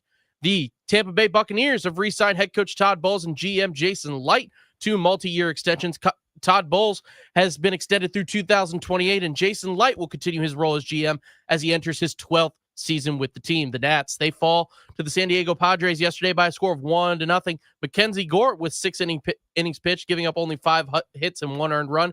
But Padres pitcher Nick Pivetta had a day, notching 10 strikeouts on 7 pitch, giving up no runs and no hits. The Nats are off tonight, but they will continue their West Coast road trip tomorrow in Anaheim.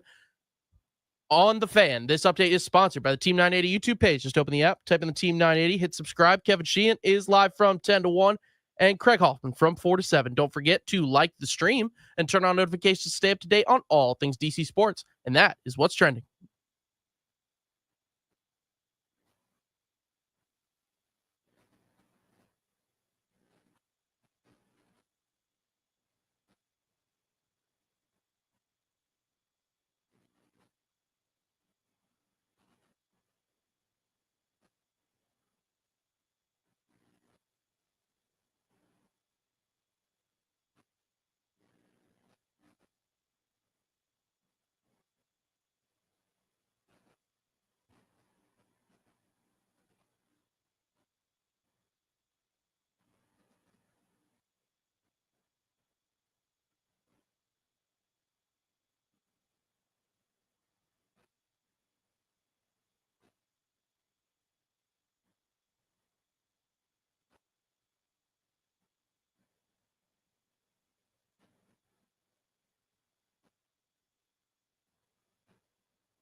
Good night for the Wizards, bad night for the Wizards, somewhere in between. Your thoughts on Trey Johnson at number 6, then the trade back from 18 to 21 with Utah, and the selection of Illinois swing guard Will Riley. 301-230-0980.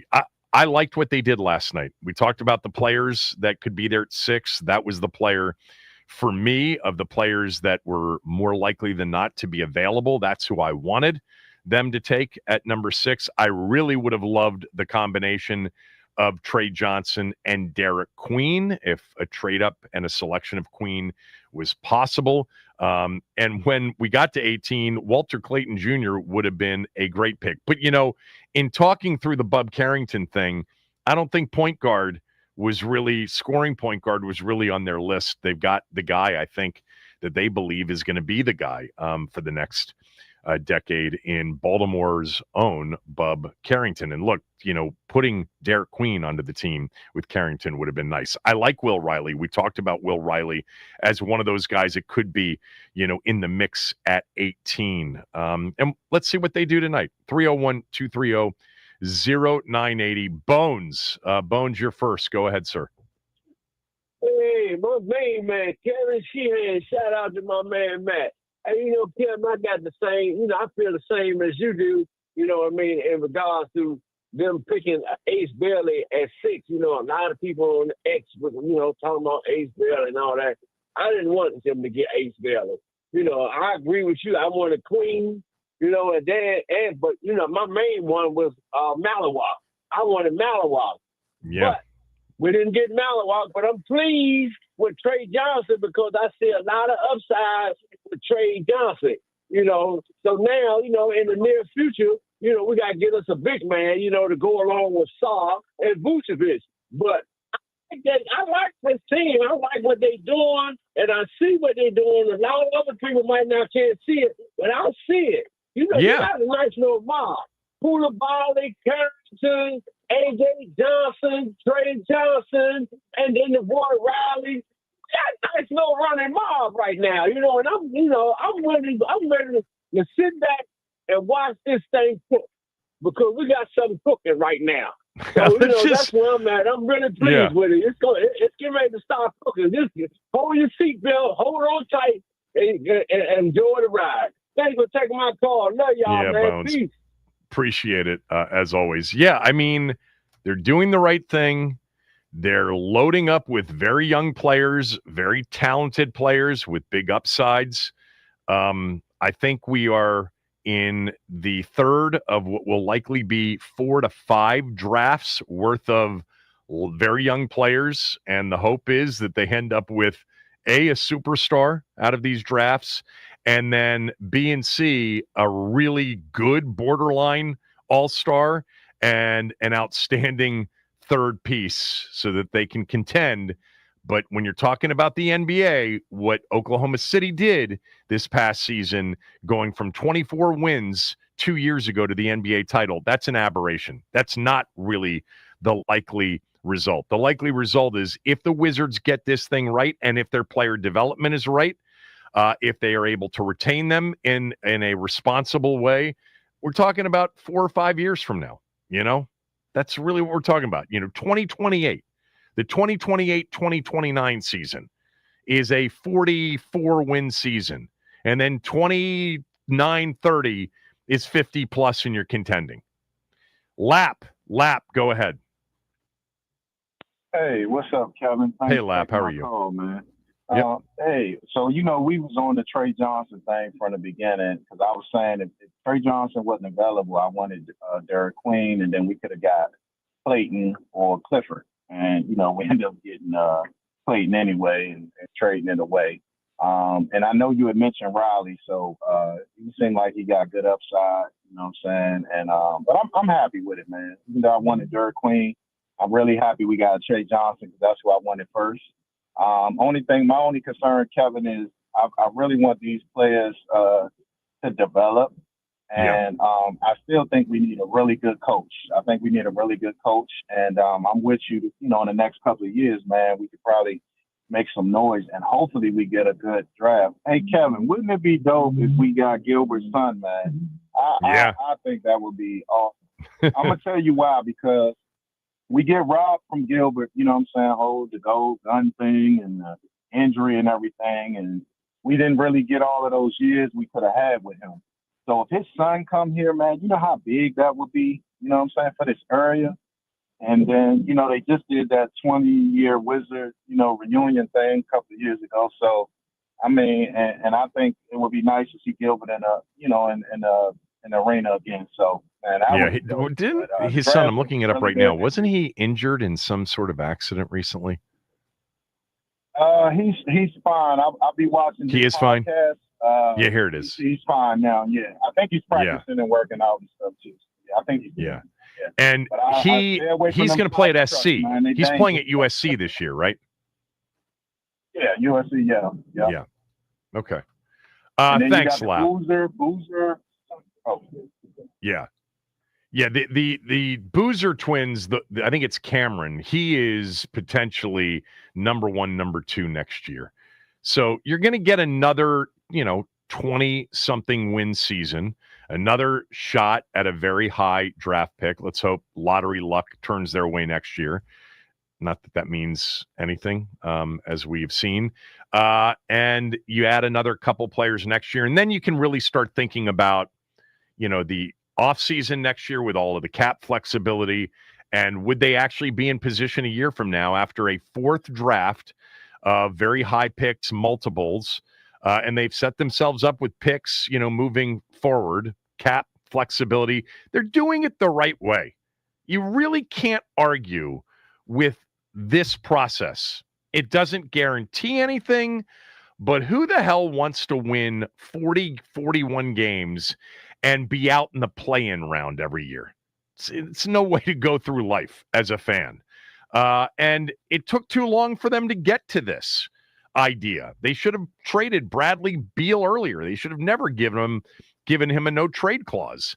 But they're doing it the right way now. Better late than never. And you just got to live through these years. But some of this can be interesting. If you're a basketball fan and watching these young kids come in, and, Lap mentioned coach, they don't have to deal with this right now. And, by all accounts, Brian Keefe is very good at player development. He's very well liked. They've got to be really good in that area. You got to get it right on the player, the talent, and then you got to be really good in the player developmental area.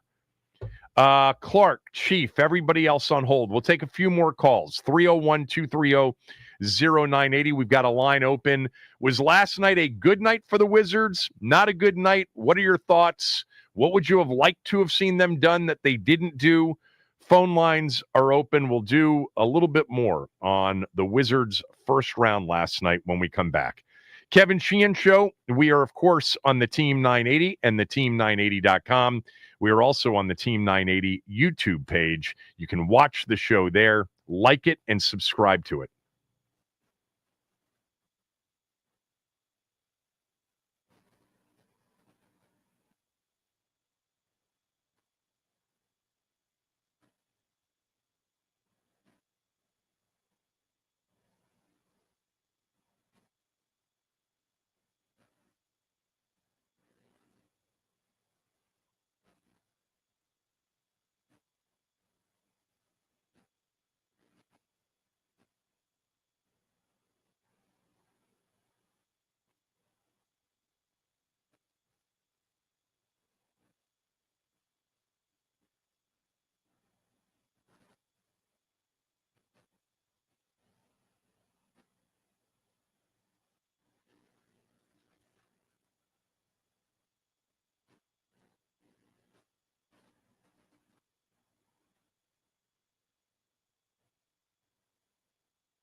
All right, a few more calls. Reaction to the Wizards' night last night. They selected Trey Johnson, number 6 overall. And then after trading back 3 spots with Utah at 21, they selected Illinois, 6'8 swing, Will Riley. I liked it. Both of those players were players that we talked about. Certainly Trey Johnson at 6. I was very much hoping that that would be the selection when they got there. Ace Bailey went the pick before, apparently very surprising to him. I liked what they did last night. You never know. I mean, this is, even for them, it is a crapshoot, as we see every year. It's really hard. But, so far in their picks with this new regime, they haven't, botched any of them. Everybody appears to be able to play at the NBA level at least a bit. They haven't moved on from anybody through these first 2 drafts. I liked it. Clark is on hold. Clark, thanks. Go ahead. Hey, thank you so much, Kevin. Sure, Clark. Hey, Kevin, I'm so disappointed in what they did last night. Okay, why? They had their Steph Curry right in the middle of their hand. They had him in the palm of his hands. Clayton Jr., he's going to be a phenom in the NBA. I don't know love why they traded him. I don't know why they traded him. They should have kept him. Well, they didn't trade him. They just picked him on behalf of Utah. You just can't have these trades be formal until July 6th. It's the dumbest thing. But yes, they picked him for Utah. Yeah, I would have kept this kid. This kid, in the bright lights, this guy's there. He's up for the moments. I just think they just let it slip through their. They had it in the palm of their hands. They just let it go, man. And when I loved him too. I loved him too. I'm with you. When they were on the clock at 18, and they hadn't gotten Queen or Demon or some of the other guys that I was hoping might fall to 18 or they could trade up and get. I was like, Clayton Jr., let's do it. But you know what it says, Clark? I think it says more than anything they really like Bub Carrington. Bub Carrington's going to have a chance to be the lead point guard on this team heading into the season. It's one of the reasons they moved on from Jordan Poole. They've got great belief in Carrington. And I think Will Riley, I think you're going to like the player, but I'm with you. I was a big Walter Clayton Jr. fan. I did not understand why he was mock drafted in, the low to really high 20s. He ended up going 18. Thanks, Clark. Appreciate it. Let's go to Chief. Oh, Clark wanted to add one thing? We dropped him out. Okay, let's go to Chief in D.C. Chief, go ahead. Hey, Kevin. It's actually Chief. But that's all right. A couple things. But before I go into the main thing, I noticed that we keep talking about the young core, and you guys are not mention Keyshawn George, who I really like. I like him. I liked George a lot last year. Yeah. Yeah, I mean he looks good, but I wonder. Well, there was rumors that the Wizards were coveting Fears for their pick, and I wonder if that was actually true. If that was just the scuttlebutt that goes on before the draft, and then they ended up at Trey, who I actually really like because I think he's going to fill that scoring drought that we lose with Poole, but give us some youth at the same time. But my bigger question is, if they ever consider going with someone like a Malawatch and then use that big lineup, move Star to the 4, because I feel like Star is more so afforded, a stretch 4, then you can use all of his abilities, his off the ball defense and all that. But was there any consideration to do that and then go with a big lineup and use that for all that benefits, as we saw in the playoffs that came into play a lot of times?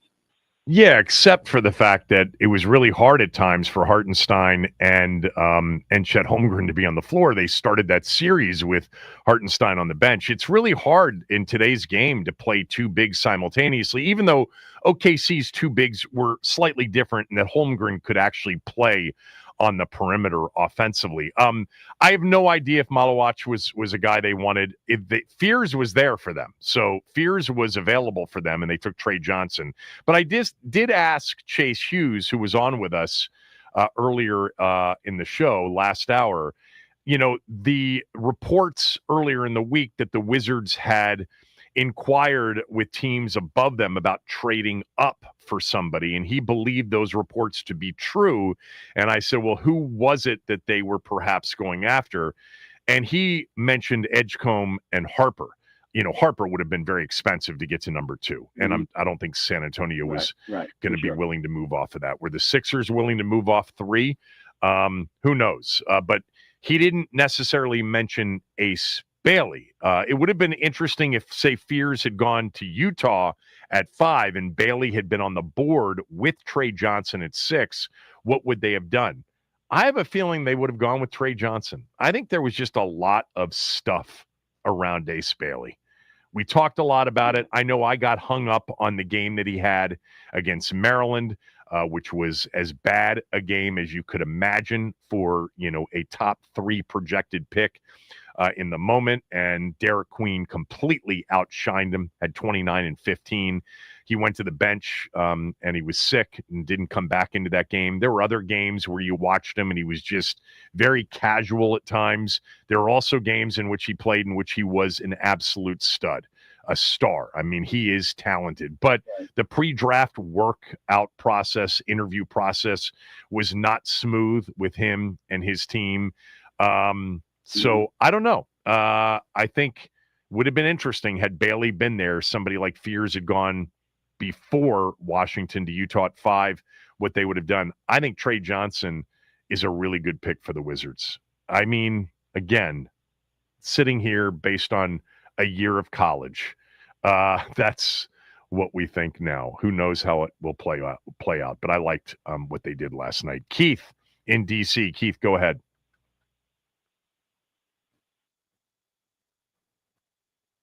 Oh, that was Keith. Oh, we just talked to Keith. Oh, okay, there you go. Yeah. Keith in D.C., were they considering Fears or Malawach? Yeah, I don't know. They certainly, again, they had a chance to draft Fears, and they did not draft Fears. They drafted Trey Johnson. This is a tough process for most. I get it. It's like the NBA for many people, especially during football season, is not even on the radar.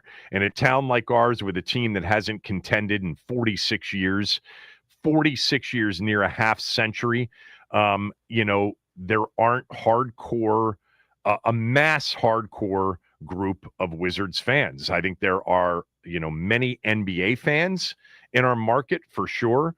But what they're doing, has a chance to pay off in a big way. What they were doing before didn't. I liked the Wall and Beal teams.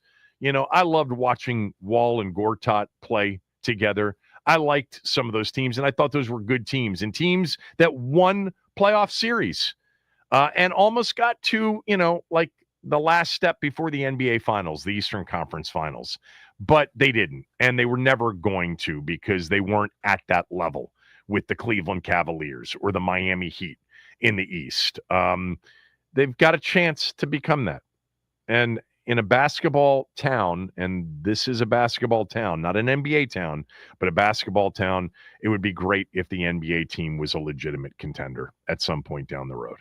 Good night for the Wizards, in my opinion. I would have loved to have seen Walter Clayton Jr. at 18, but I'm telling you, the more I think about it over the last couple of days, what's clear is Bub Carrington is their point guard.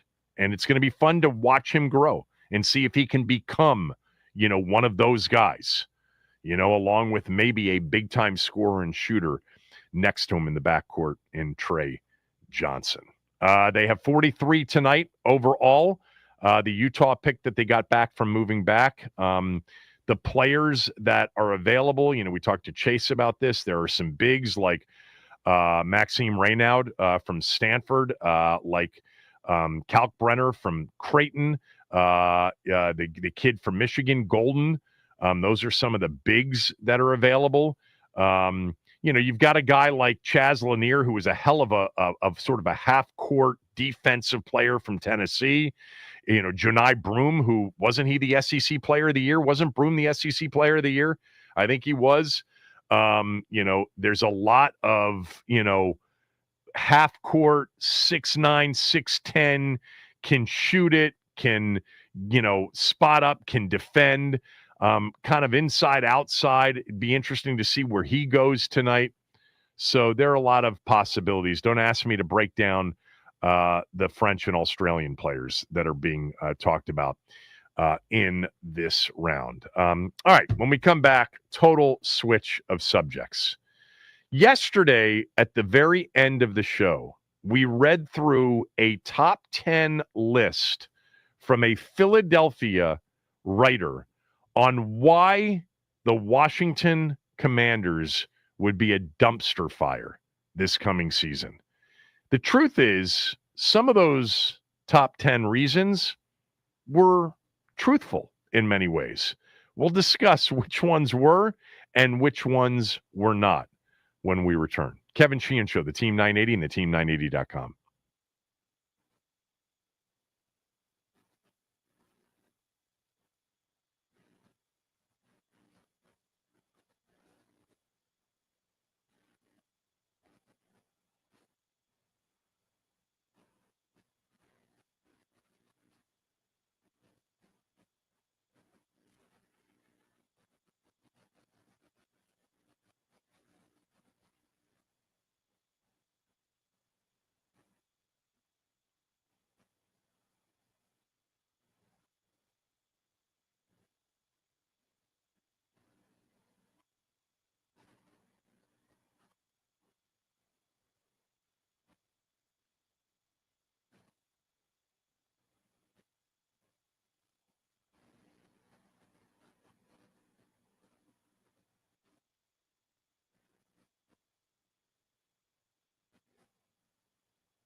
Something Austin Eckler said about Jaden Daniels in about 20 minutes. This from Ron in Columbia. Ron writes, Kevin, that dumpster fire list was some hateful S, but not entirely wrong. The 8-game improvement stat was interesting, but can be explained by schedule strength differences. The outlier on run defense was the most telling. And you've said it, teams don't usually win as much as we did with the kind of run defense that the team exhibited last year. Yeah, what he's referring to, and most of you that responded just said, GD, that's some hateful stuff. What we're referring to is a story written by Jimmy Kempski of the Philly Voice. And it was the first of what would become, I guess, or what will become, 3 sort of lists of why the teams in Philadelphia's division are going to be terrible in 2025. And the first list he did was 10 reasons the Commanders will be a dumpster fire this season. And reason number 1, which is what Ron referred to, is that teams that have gone from, like a spot where Washington was 4-13 to 12-5, like an 8-game or better improvement from one season to the next, results in much more of the time than not a negative, net return on the third season. So meaning Washington was 4-13 in 2023. They were 12-5. Okay, so they had an 8-game or better improvement in, from one season to the next. And then this upcoming season, year 3, will be a step back. They will not win 12 games. They will win less than 12 games. And that was the first reason why Washington will be a dumpster fire. And this guy actually put together a list of all of the teams since 1978, when the league went to a 16-game schedule, on what happened in year 3 after they improved by 8 games from one season to the next. And of the 3, 6, 9, 12, 15, 16, 17 teams, Washington included, so 16 before that, basically 14 teams had a significant negative, win total. So they went from, 13-3 to 10-6, or they went from 15-1 to 11-5. So they had a big decrease in win total. One team stayed the same, and only one team out of the 16 actually gained in wins. And that was the 1998 Jets. They went from 1-15 to 9-7, and then to 12-4. Everybody else had a big step back. The biggest step backs, the 2002 Bears went from 13-3 after going 5-11 to then 4-12. The Panthers went from 7-8-1 to 15-1 in 2015, the year that Cam Newton was the MVP, and the year they went to the Super Bowl and lost to the Broncos. And then the next season, they were 6-10. That was a negative 9-game difference from the year before. Now, Cam Newton got hurt and missed a bunch of games that year. So Ron was referring to, the first thing is more about schedule strength. That probably plays into it, no doubt. That probably plays into it, is that you went from a terrible season, which meant that in the following season you had, on paper, an easy schedule. You improved, and then all of a sudden you got a very difficult schedule, and you took a step back. So I'll agree with that. That has, a part in the step back consistency over, we're talking about 47 years of teams that made an 8-game improvement. Now, the other part that he was talking about that was very interesting to him is also interesting to me, but I think it is something that has been obvious over the years. Reason number 6 as to why Washington will be a dumpster fire in 2025 is their run defense will almost certainly suck again.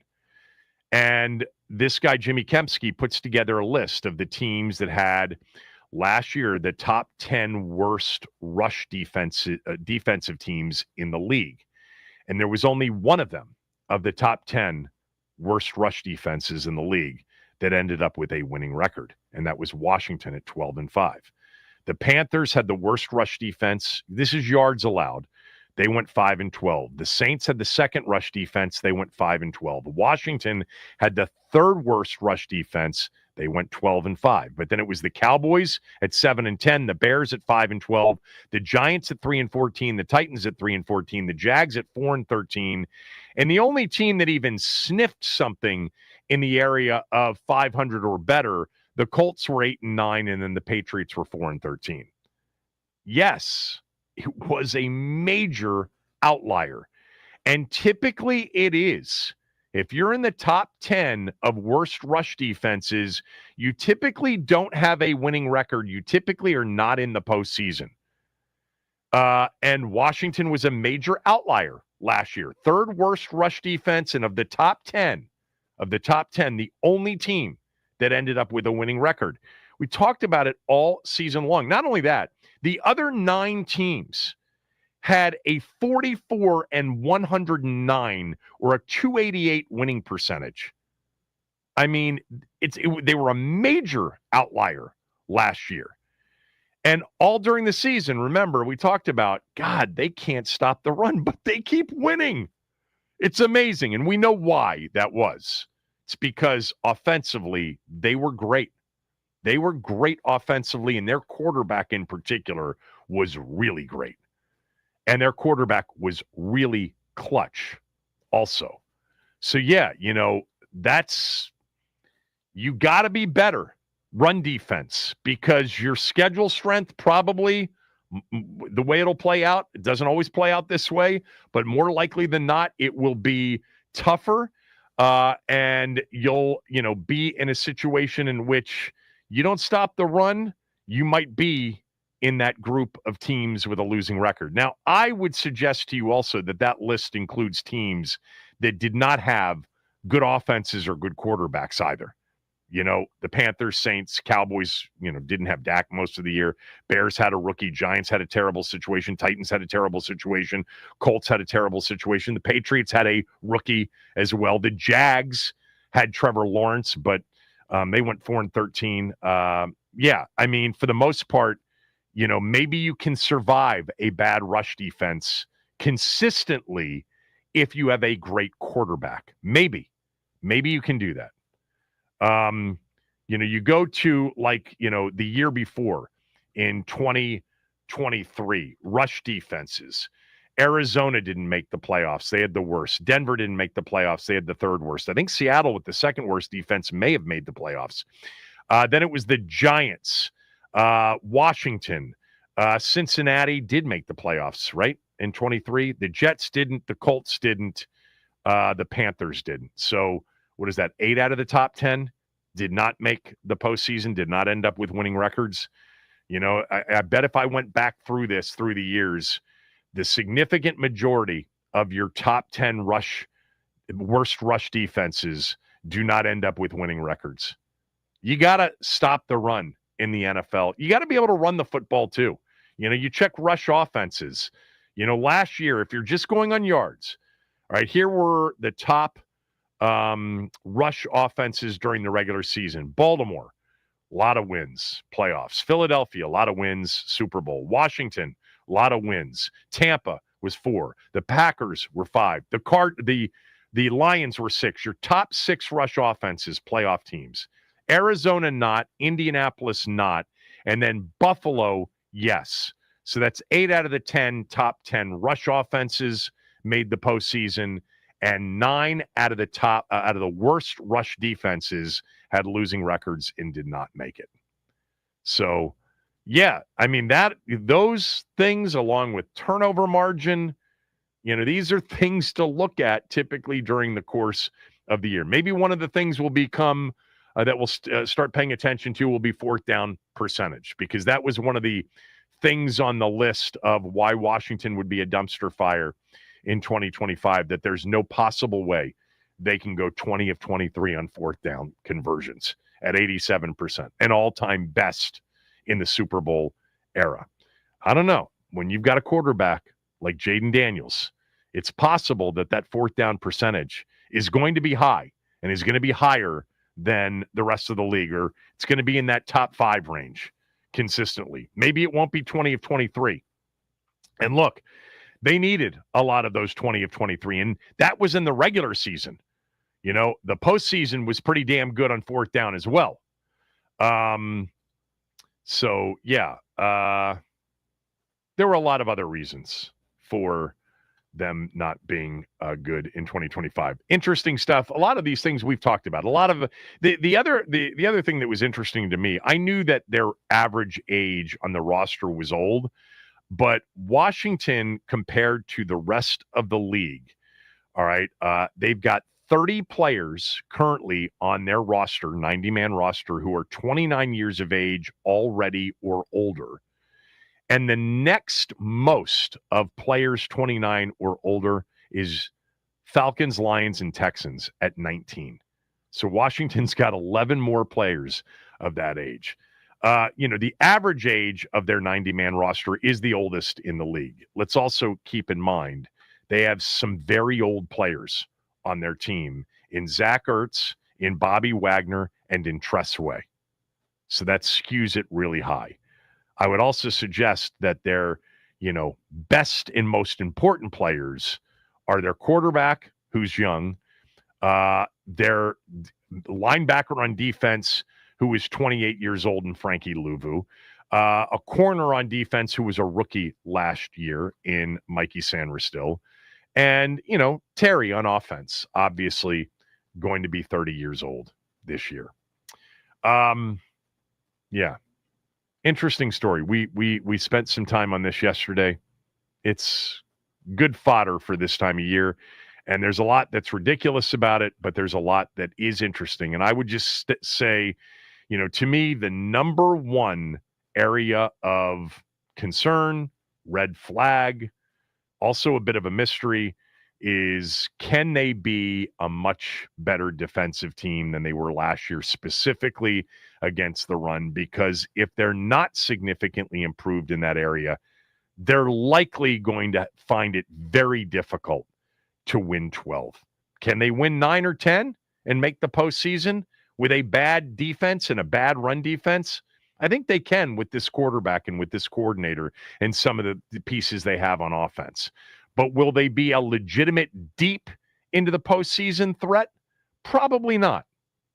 So that's what needs to improve more than anything else. 301-230-0980, 301-230-0980. What's the biggest red flag for Washington entering 2025? What is your biggest, this is a big, be careful what you're dreaming of? This is a true red flag on the 2025 season. The Philadelphia writer gave 10 reasons, 10 red flags. What's your one?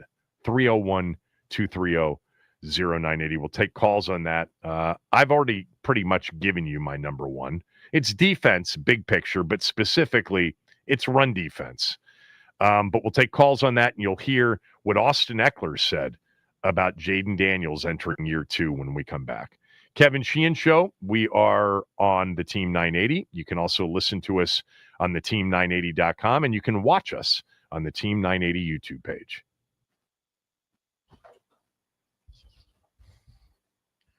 All right, the NBA draft was last night, and the selections are in for the Washington Wizards. Trey Johnson and Will Riley have officially made their way to town. Johnson is a lethal shooter, hitting nearly 40% of his threes last year at Texas, and Riley, a jumbo-sized playmaker with all the offensive tools to succeed at the NBA level. The draft continues tonight on ESPN, where the Wizards will hold the 43 overall pick. The Tampa Bay Buccaneers have re-signed head coach Todd Bowles and GM Jason Light to multi-year contract extensions. Todd Bowles has been extended through 2028, and Jason Light will continue his role as GM as he enters his 12th season with the team. The Nats, they fall to the San Diego Padres yesterday. Mackenzie Gore had 6-inning pitch, giving up only 5 hits and 1 earned run, but Padres pitcher Nick Pivetta was throwing gas last night. He notched 10 strikeouts in just 7 innings pitched. The Nats, they are off tonight and will continue the West Coast road trip tomorrow in Anaheim. This update is sponsored by the Team 980 YouTube page. Just open the app, type in the Team 980, hit subscribe. Kevin Sheehan is live from 10 to 1 and Craig Hoffman from 4 to 7. Don't forget to like the streams and turn on notifications to stay up to date on all things DC sports. And that is what's trending.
What's the biggest red flag heading into 2025 for our football team? The thing that concerns you the most? 301 230 0980. I'll give you my answer. Max will give you his answer. Before we get to that, a couple of things. First of all, we talked earlier in the show about the NBA mix of players and or country of the origin country for the players in the league right now.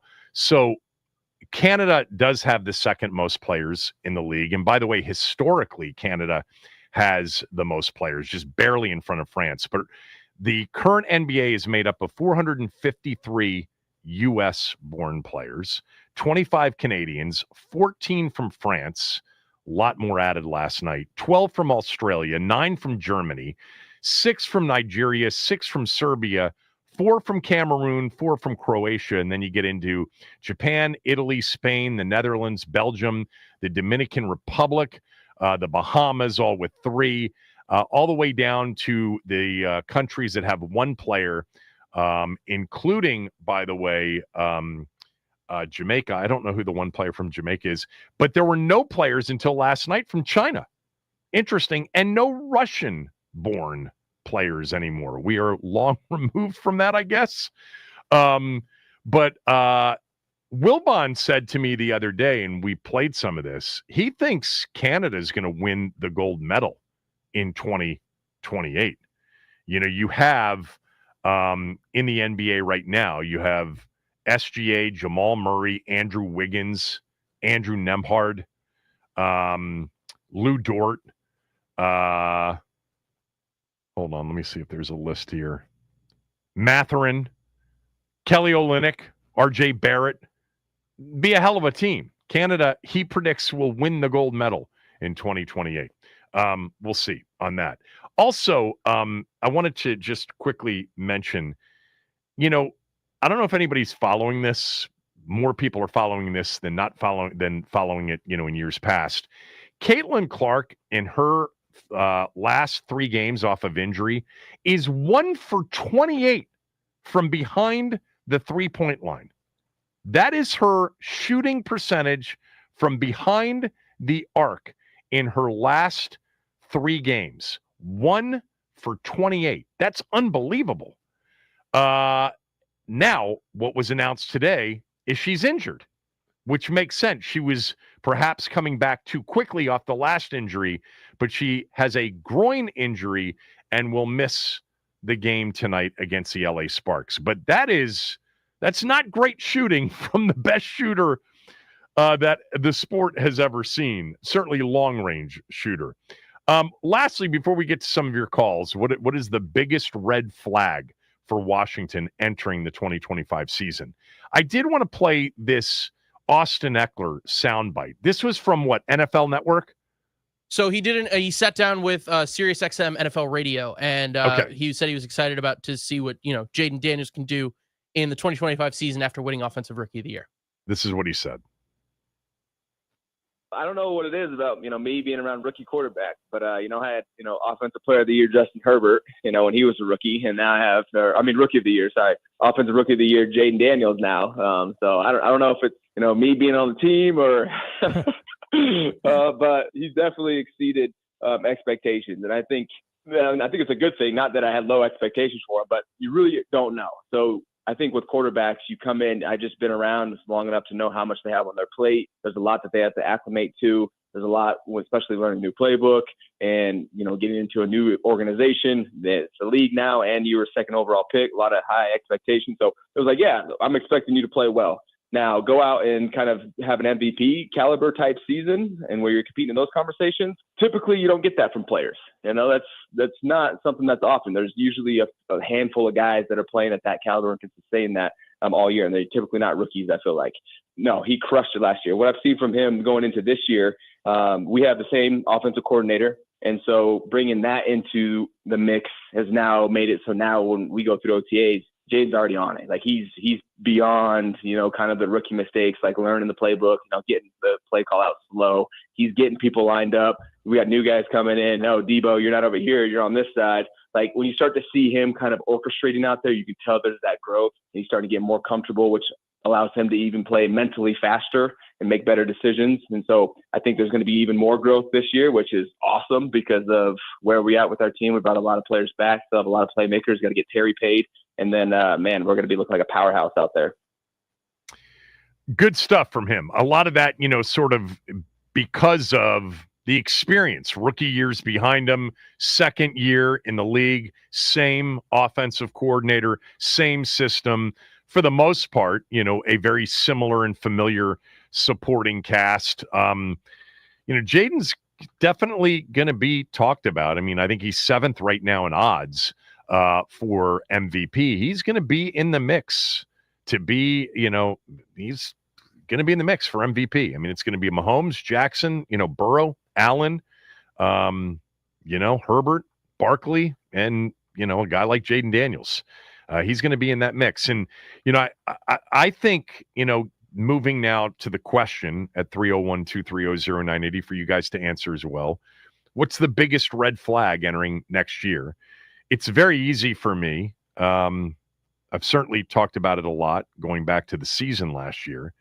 They've got to be better on defense. If they're going to legitimately compete for a Super Bowl, they have to be improved defensively. Do they have to be the best defense in football? No. But they've got to improve at least into kind of that top half of the league defensively. And I think specifically it is the run defense. They've got to be better against the run. They can't get gashed over and over and over again. Imagine if their defense had been just average last year, what they would have been offensively. The numbers would have been even more impressive because they would have had more opportunities. They didn't punt much.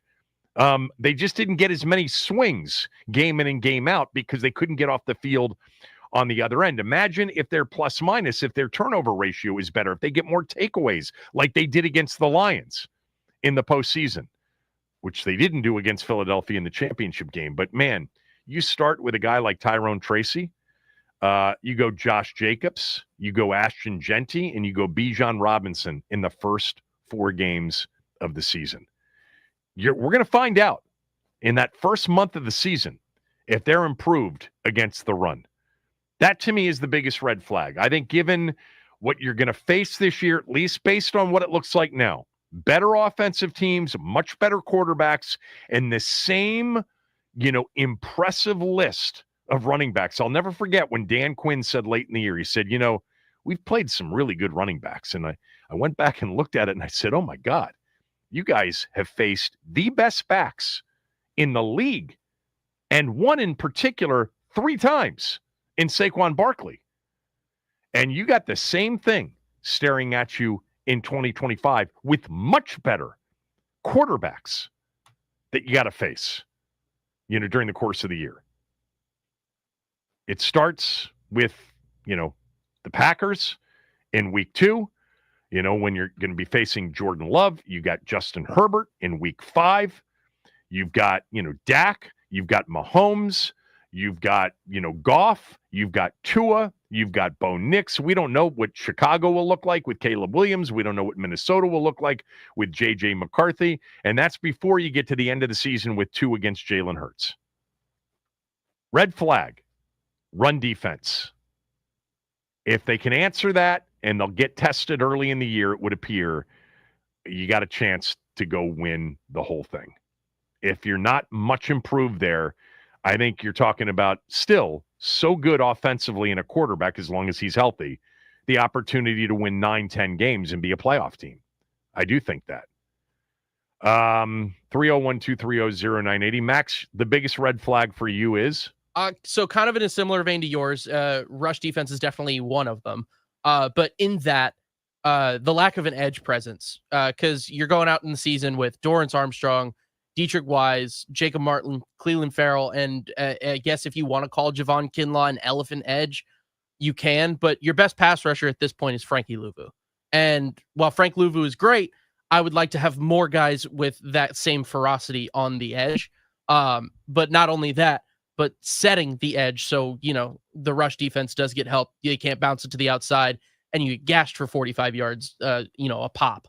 So that's the big red flag to me right now, is just the lack of that edge presence. But, we'll see. Dan Quinn seems to be confident. Joe Witt seems to be confident heading into the season with what they've got. So, I trusted them last year. I'm going to trust them again this year, but it is something to have my eye on. Look, to your point, they could be better against the run this year, but the quarterbacks they're facing, they don't get enough pressure, and they end up becoming a bad third down team because of it. Justin Herbert takes advantage of no pass rush or not good enough in the pass rush area. Mahomes does, Dak does, Tua does, Goff does.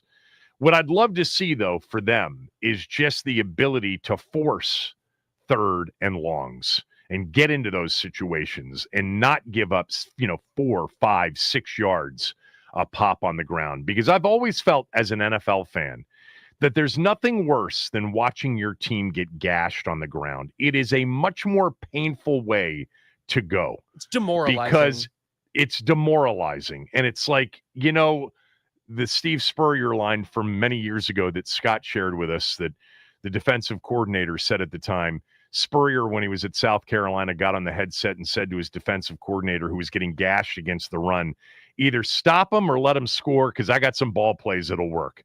And that because of what we will have offensively with Jaden and Kingsbury and everybody else, it will be painful. The best defense for the opposition will be keeping possession of the ball and keeping Washington's offense off the field. All right, Gary, go ahead. What's the biggest red flag for you entering next year? It's the defense. I mean, first of all, thanks for taking my call, Kevin. Sure, Gary. It's the defense. The thing that bothers me about this offseason is that they had $90 million in cap space. And everybody walking off that field when they gave up 55 points to Philadelphia, it was easy to see that they needed to improve the defense and they needed an edge rusher. Okay. And I don't think they adequately addressed either one. I don't think if all these players that they picked up in free agency played exactly the way they played last year with their respective teams, we're still going to be a bad football team. That's my bad problem. Defense. And if Dorrance, bad defense. And if Dorrance Armstrong is the main pass rusher that you have, you're in trouble. I told everybody when they called last year, when they were talking about Dorrance, he's about a 7.5 sack guy. That's what he's going to be. And they had an opportunity to go out and get a young pass rusher, and they didn't do it. And all of the hype going into the offseason where the reports were, everybody wants to come play for Washington. Yeah, you remember all of that? That didn't pan out. And I don't know if I can blame Adams because he may have gone out and tried to get these guys a free agency, and they said, no, we're going to go in another direction. But this, I'm very underwhelmed about their free agent haul. $90 million, you think they're going to make some splash signings? They didn't make one splash signing. These are a bunch of average Well, they made players. a splash trade. It was on the other side of the ball. Yeah, I mean, it's the splash trade, and I have my issues with that. But I think they gave up too much. But I understand we got better with those trades. But I don't think we've improved the team at all with the free agent signings. I like the draft. Gary, you're not unreasonable. I don't think that you are out of line. I think a lot of fans would agree that at least based on the moves and the additions they made defensively, nobody's doing cartwheels that the defense is going to be locked down and great next year and significantly improved. Like I've said many times before, though, defense is incredibly variable year to year. And there is one thing going in their favor. This is year 2 in the same system. And perhaps, guys like Payne and Armstrong and Farrell and Johnny Newton and, a guy like Jordan McGee, all of a sudden, it comes together in year 2. That's what you have to hope for. But in terms of the additions defensively, there's nothing that blows you away. Nothing. Does Trey Amos look great in OTAs and mini camps? Yeah, but corners typically don't have great rookie years. Those are the exceptions to the rule. The Surtans and the Sauce Gardners in recent years, even Sanders still last year, usually you need reps and you need years, or at least a year. But I'm with you. Like, this is the biggest question mark going into next year. Samaj, finish it up for us. Go ahead. Well, first off, thanks for taking my call, Matt and Coach. Always good talking to you, Coach. You too, Samaj. Matt stole my thunder completely as far as my edge guys. I'm basically point for point. Sorry, Samaj. Just echo him.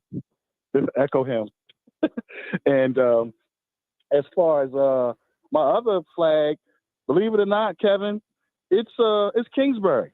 All right, and I say that because I was pleased with our RB run last year. I thought we had good guys all the way down to Rodriguez, and there was just too many times Kingsbury put Jalen in jeopardy, calling dives. I mean, we're in the second half of the season, we're in a playoff push. He's calling dives for Jaden, and I just wasn't feeling that at all. So, and then there was other times where I thought he was calling what? Did you say dives? Yes.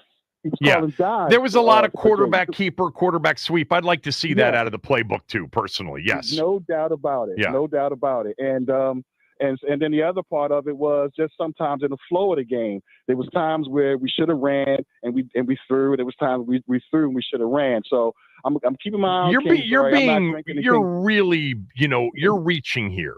They were an unstoppable top 5 offense last year. No doubt. No doubt. But you remember, Kevin, everybody makes adjustments year to year. And yeah, so, they do. Best believe and so does the Kingsbury. He's got a history doubt. of making adjustments.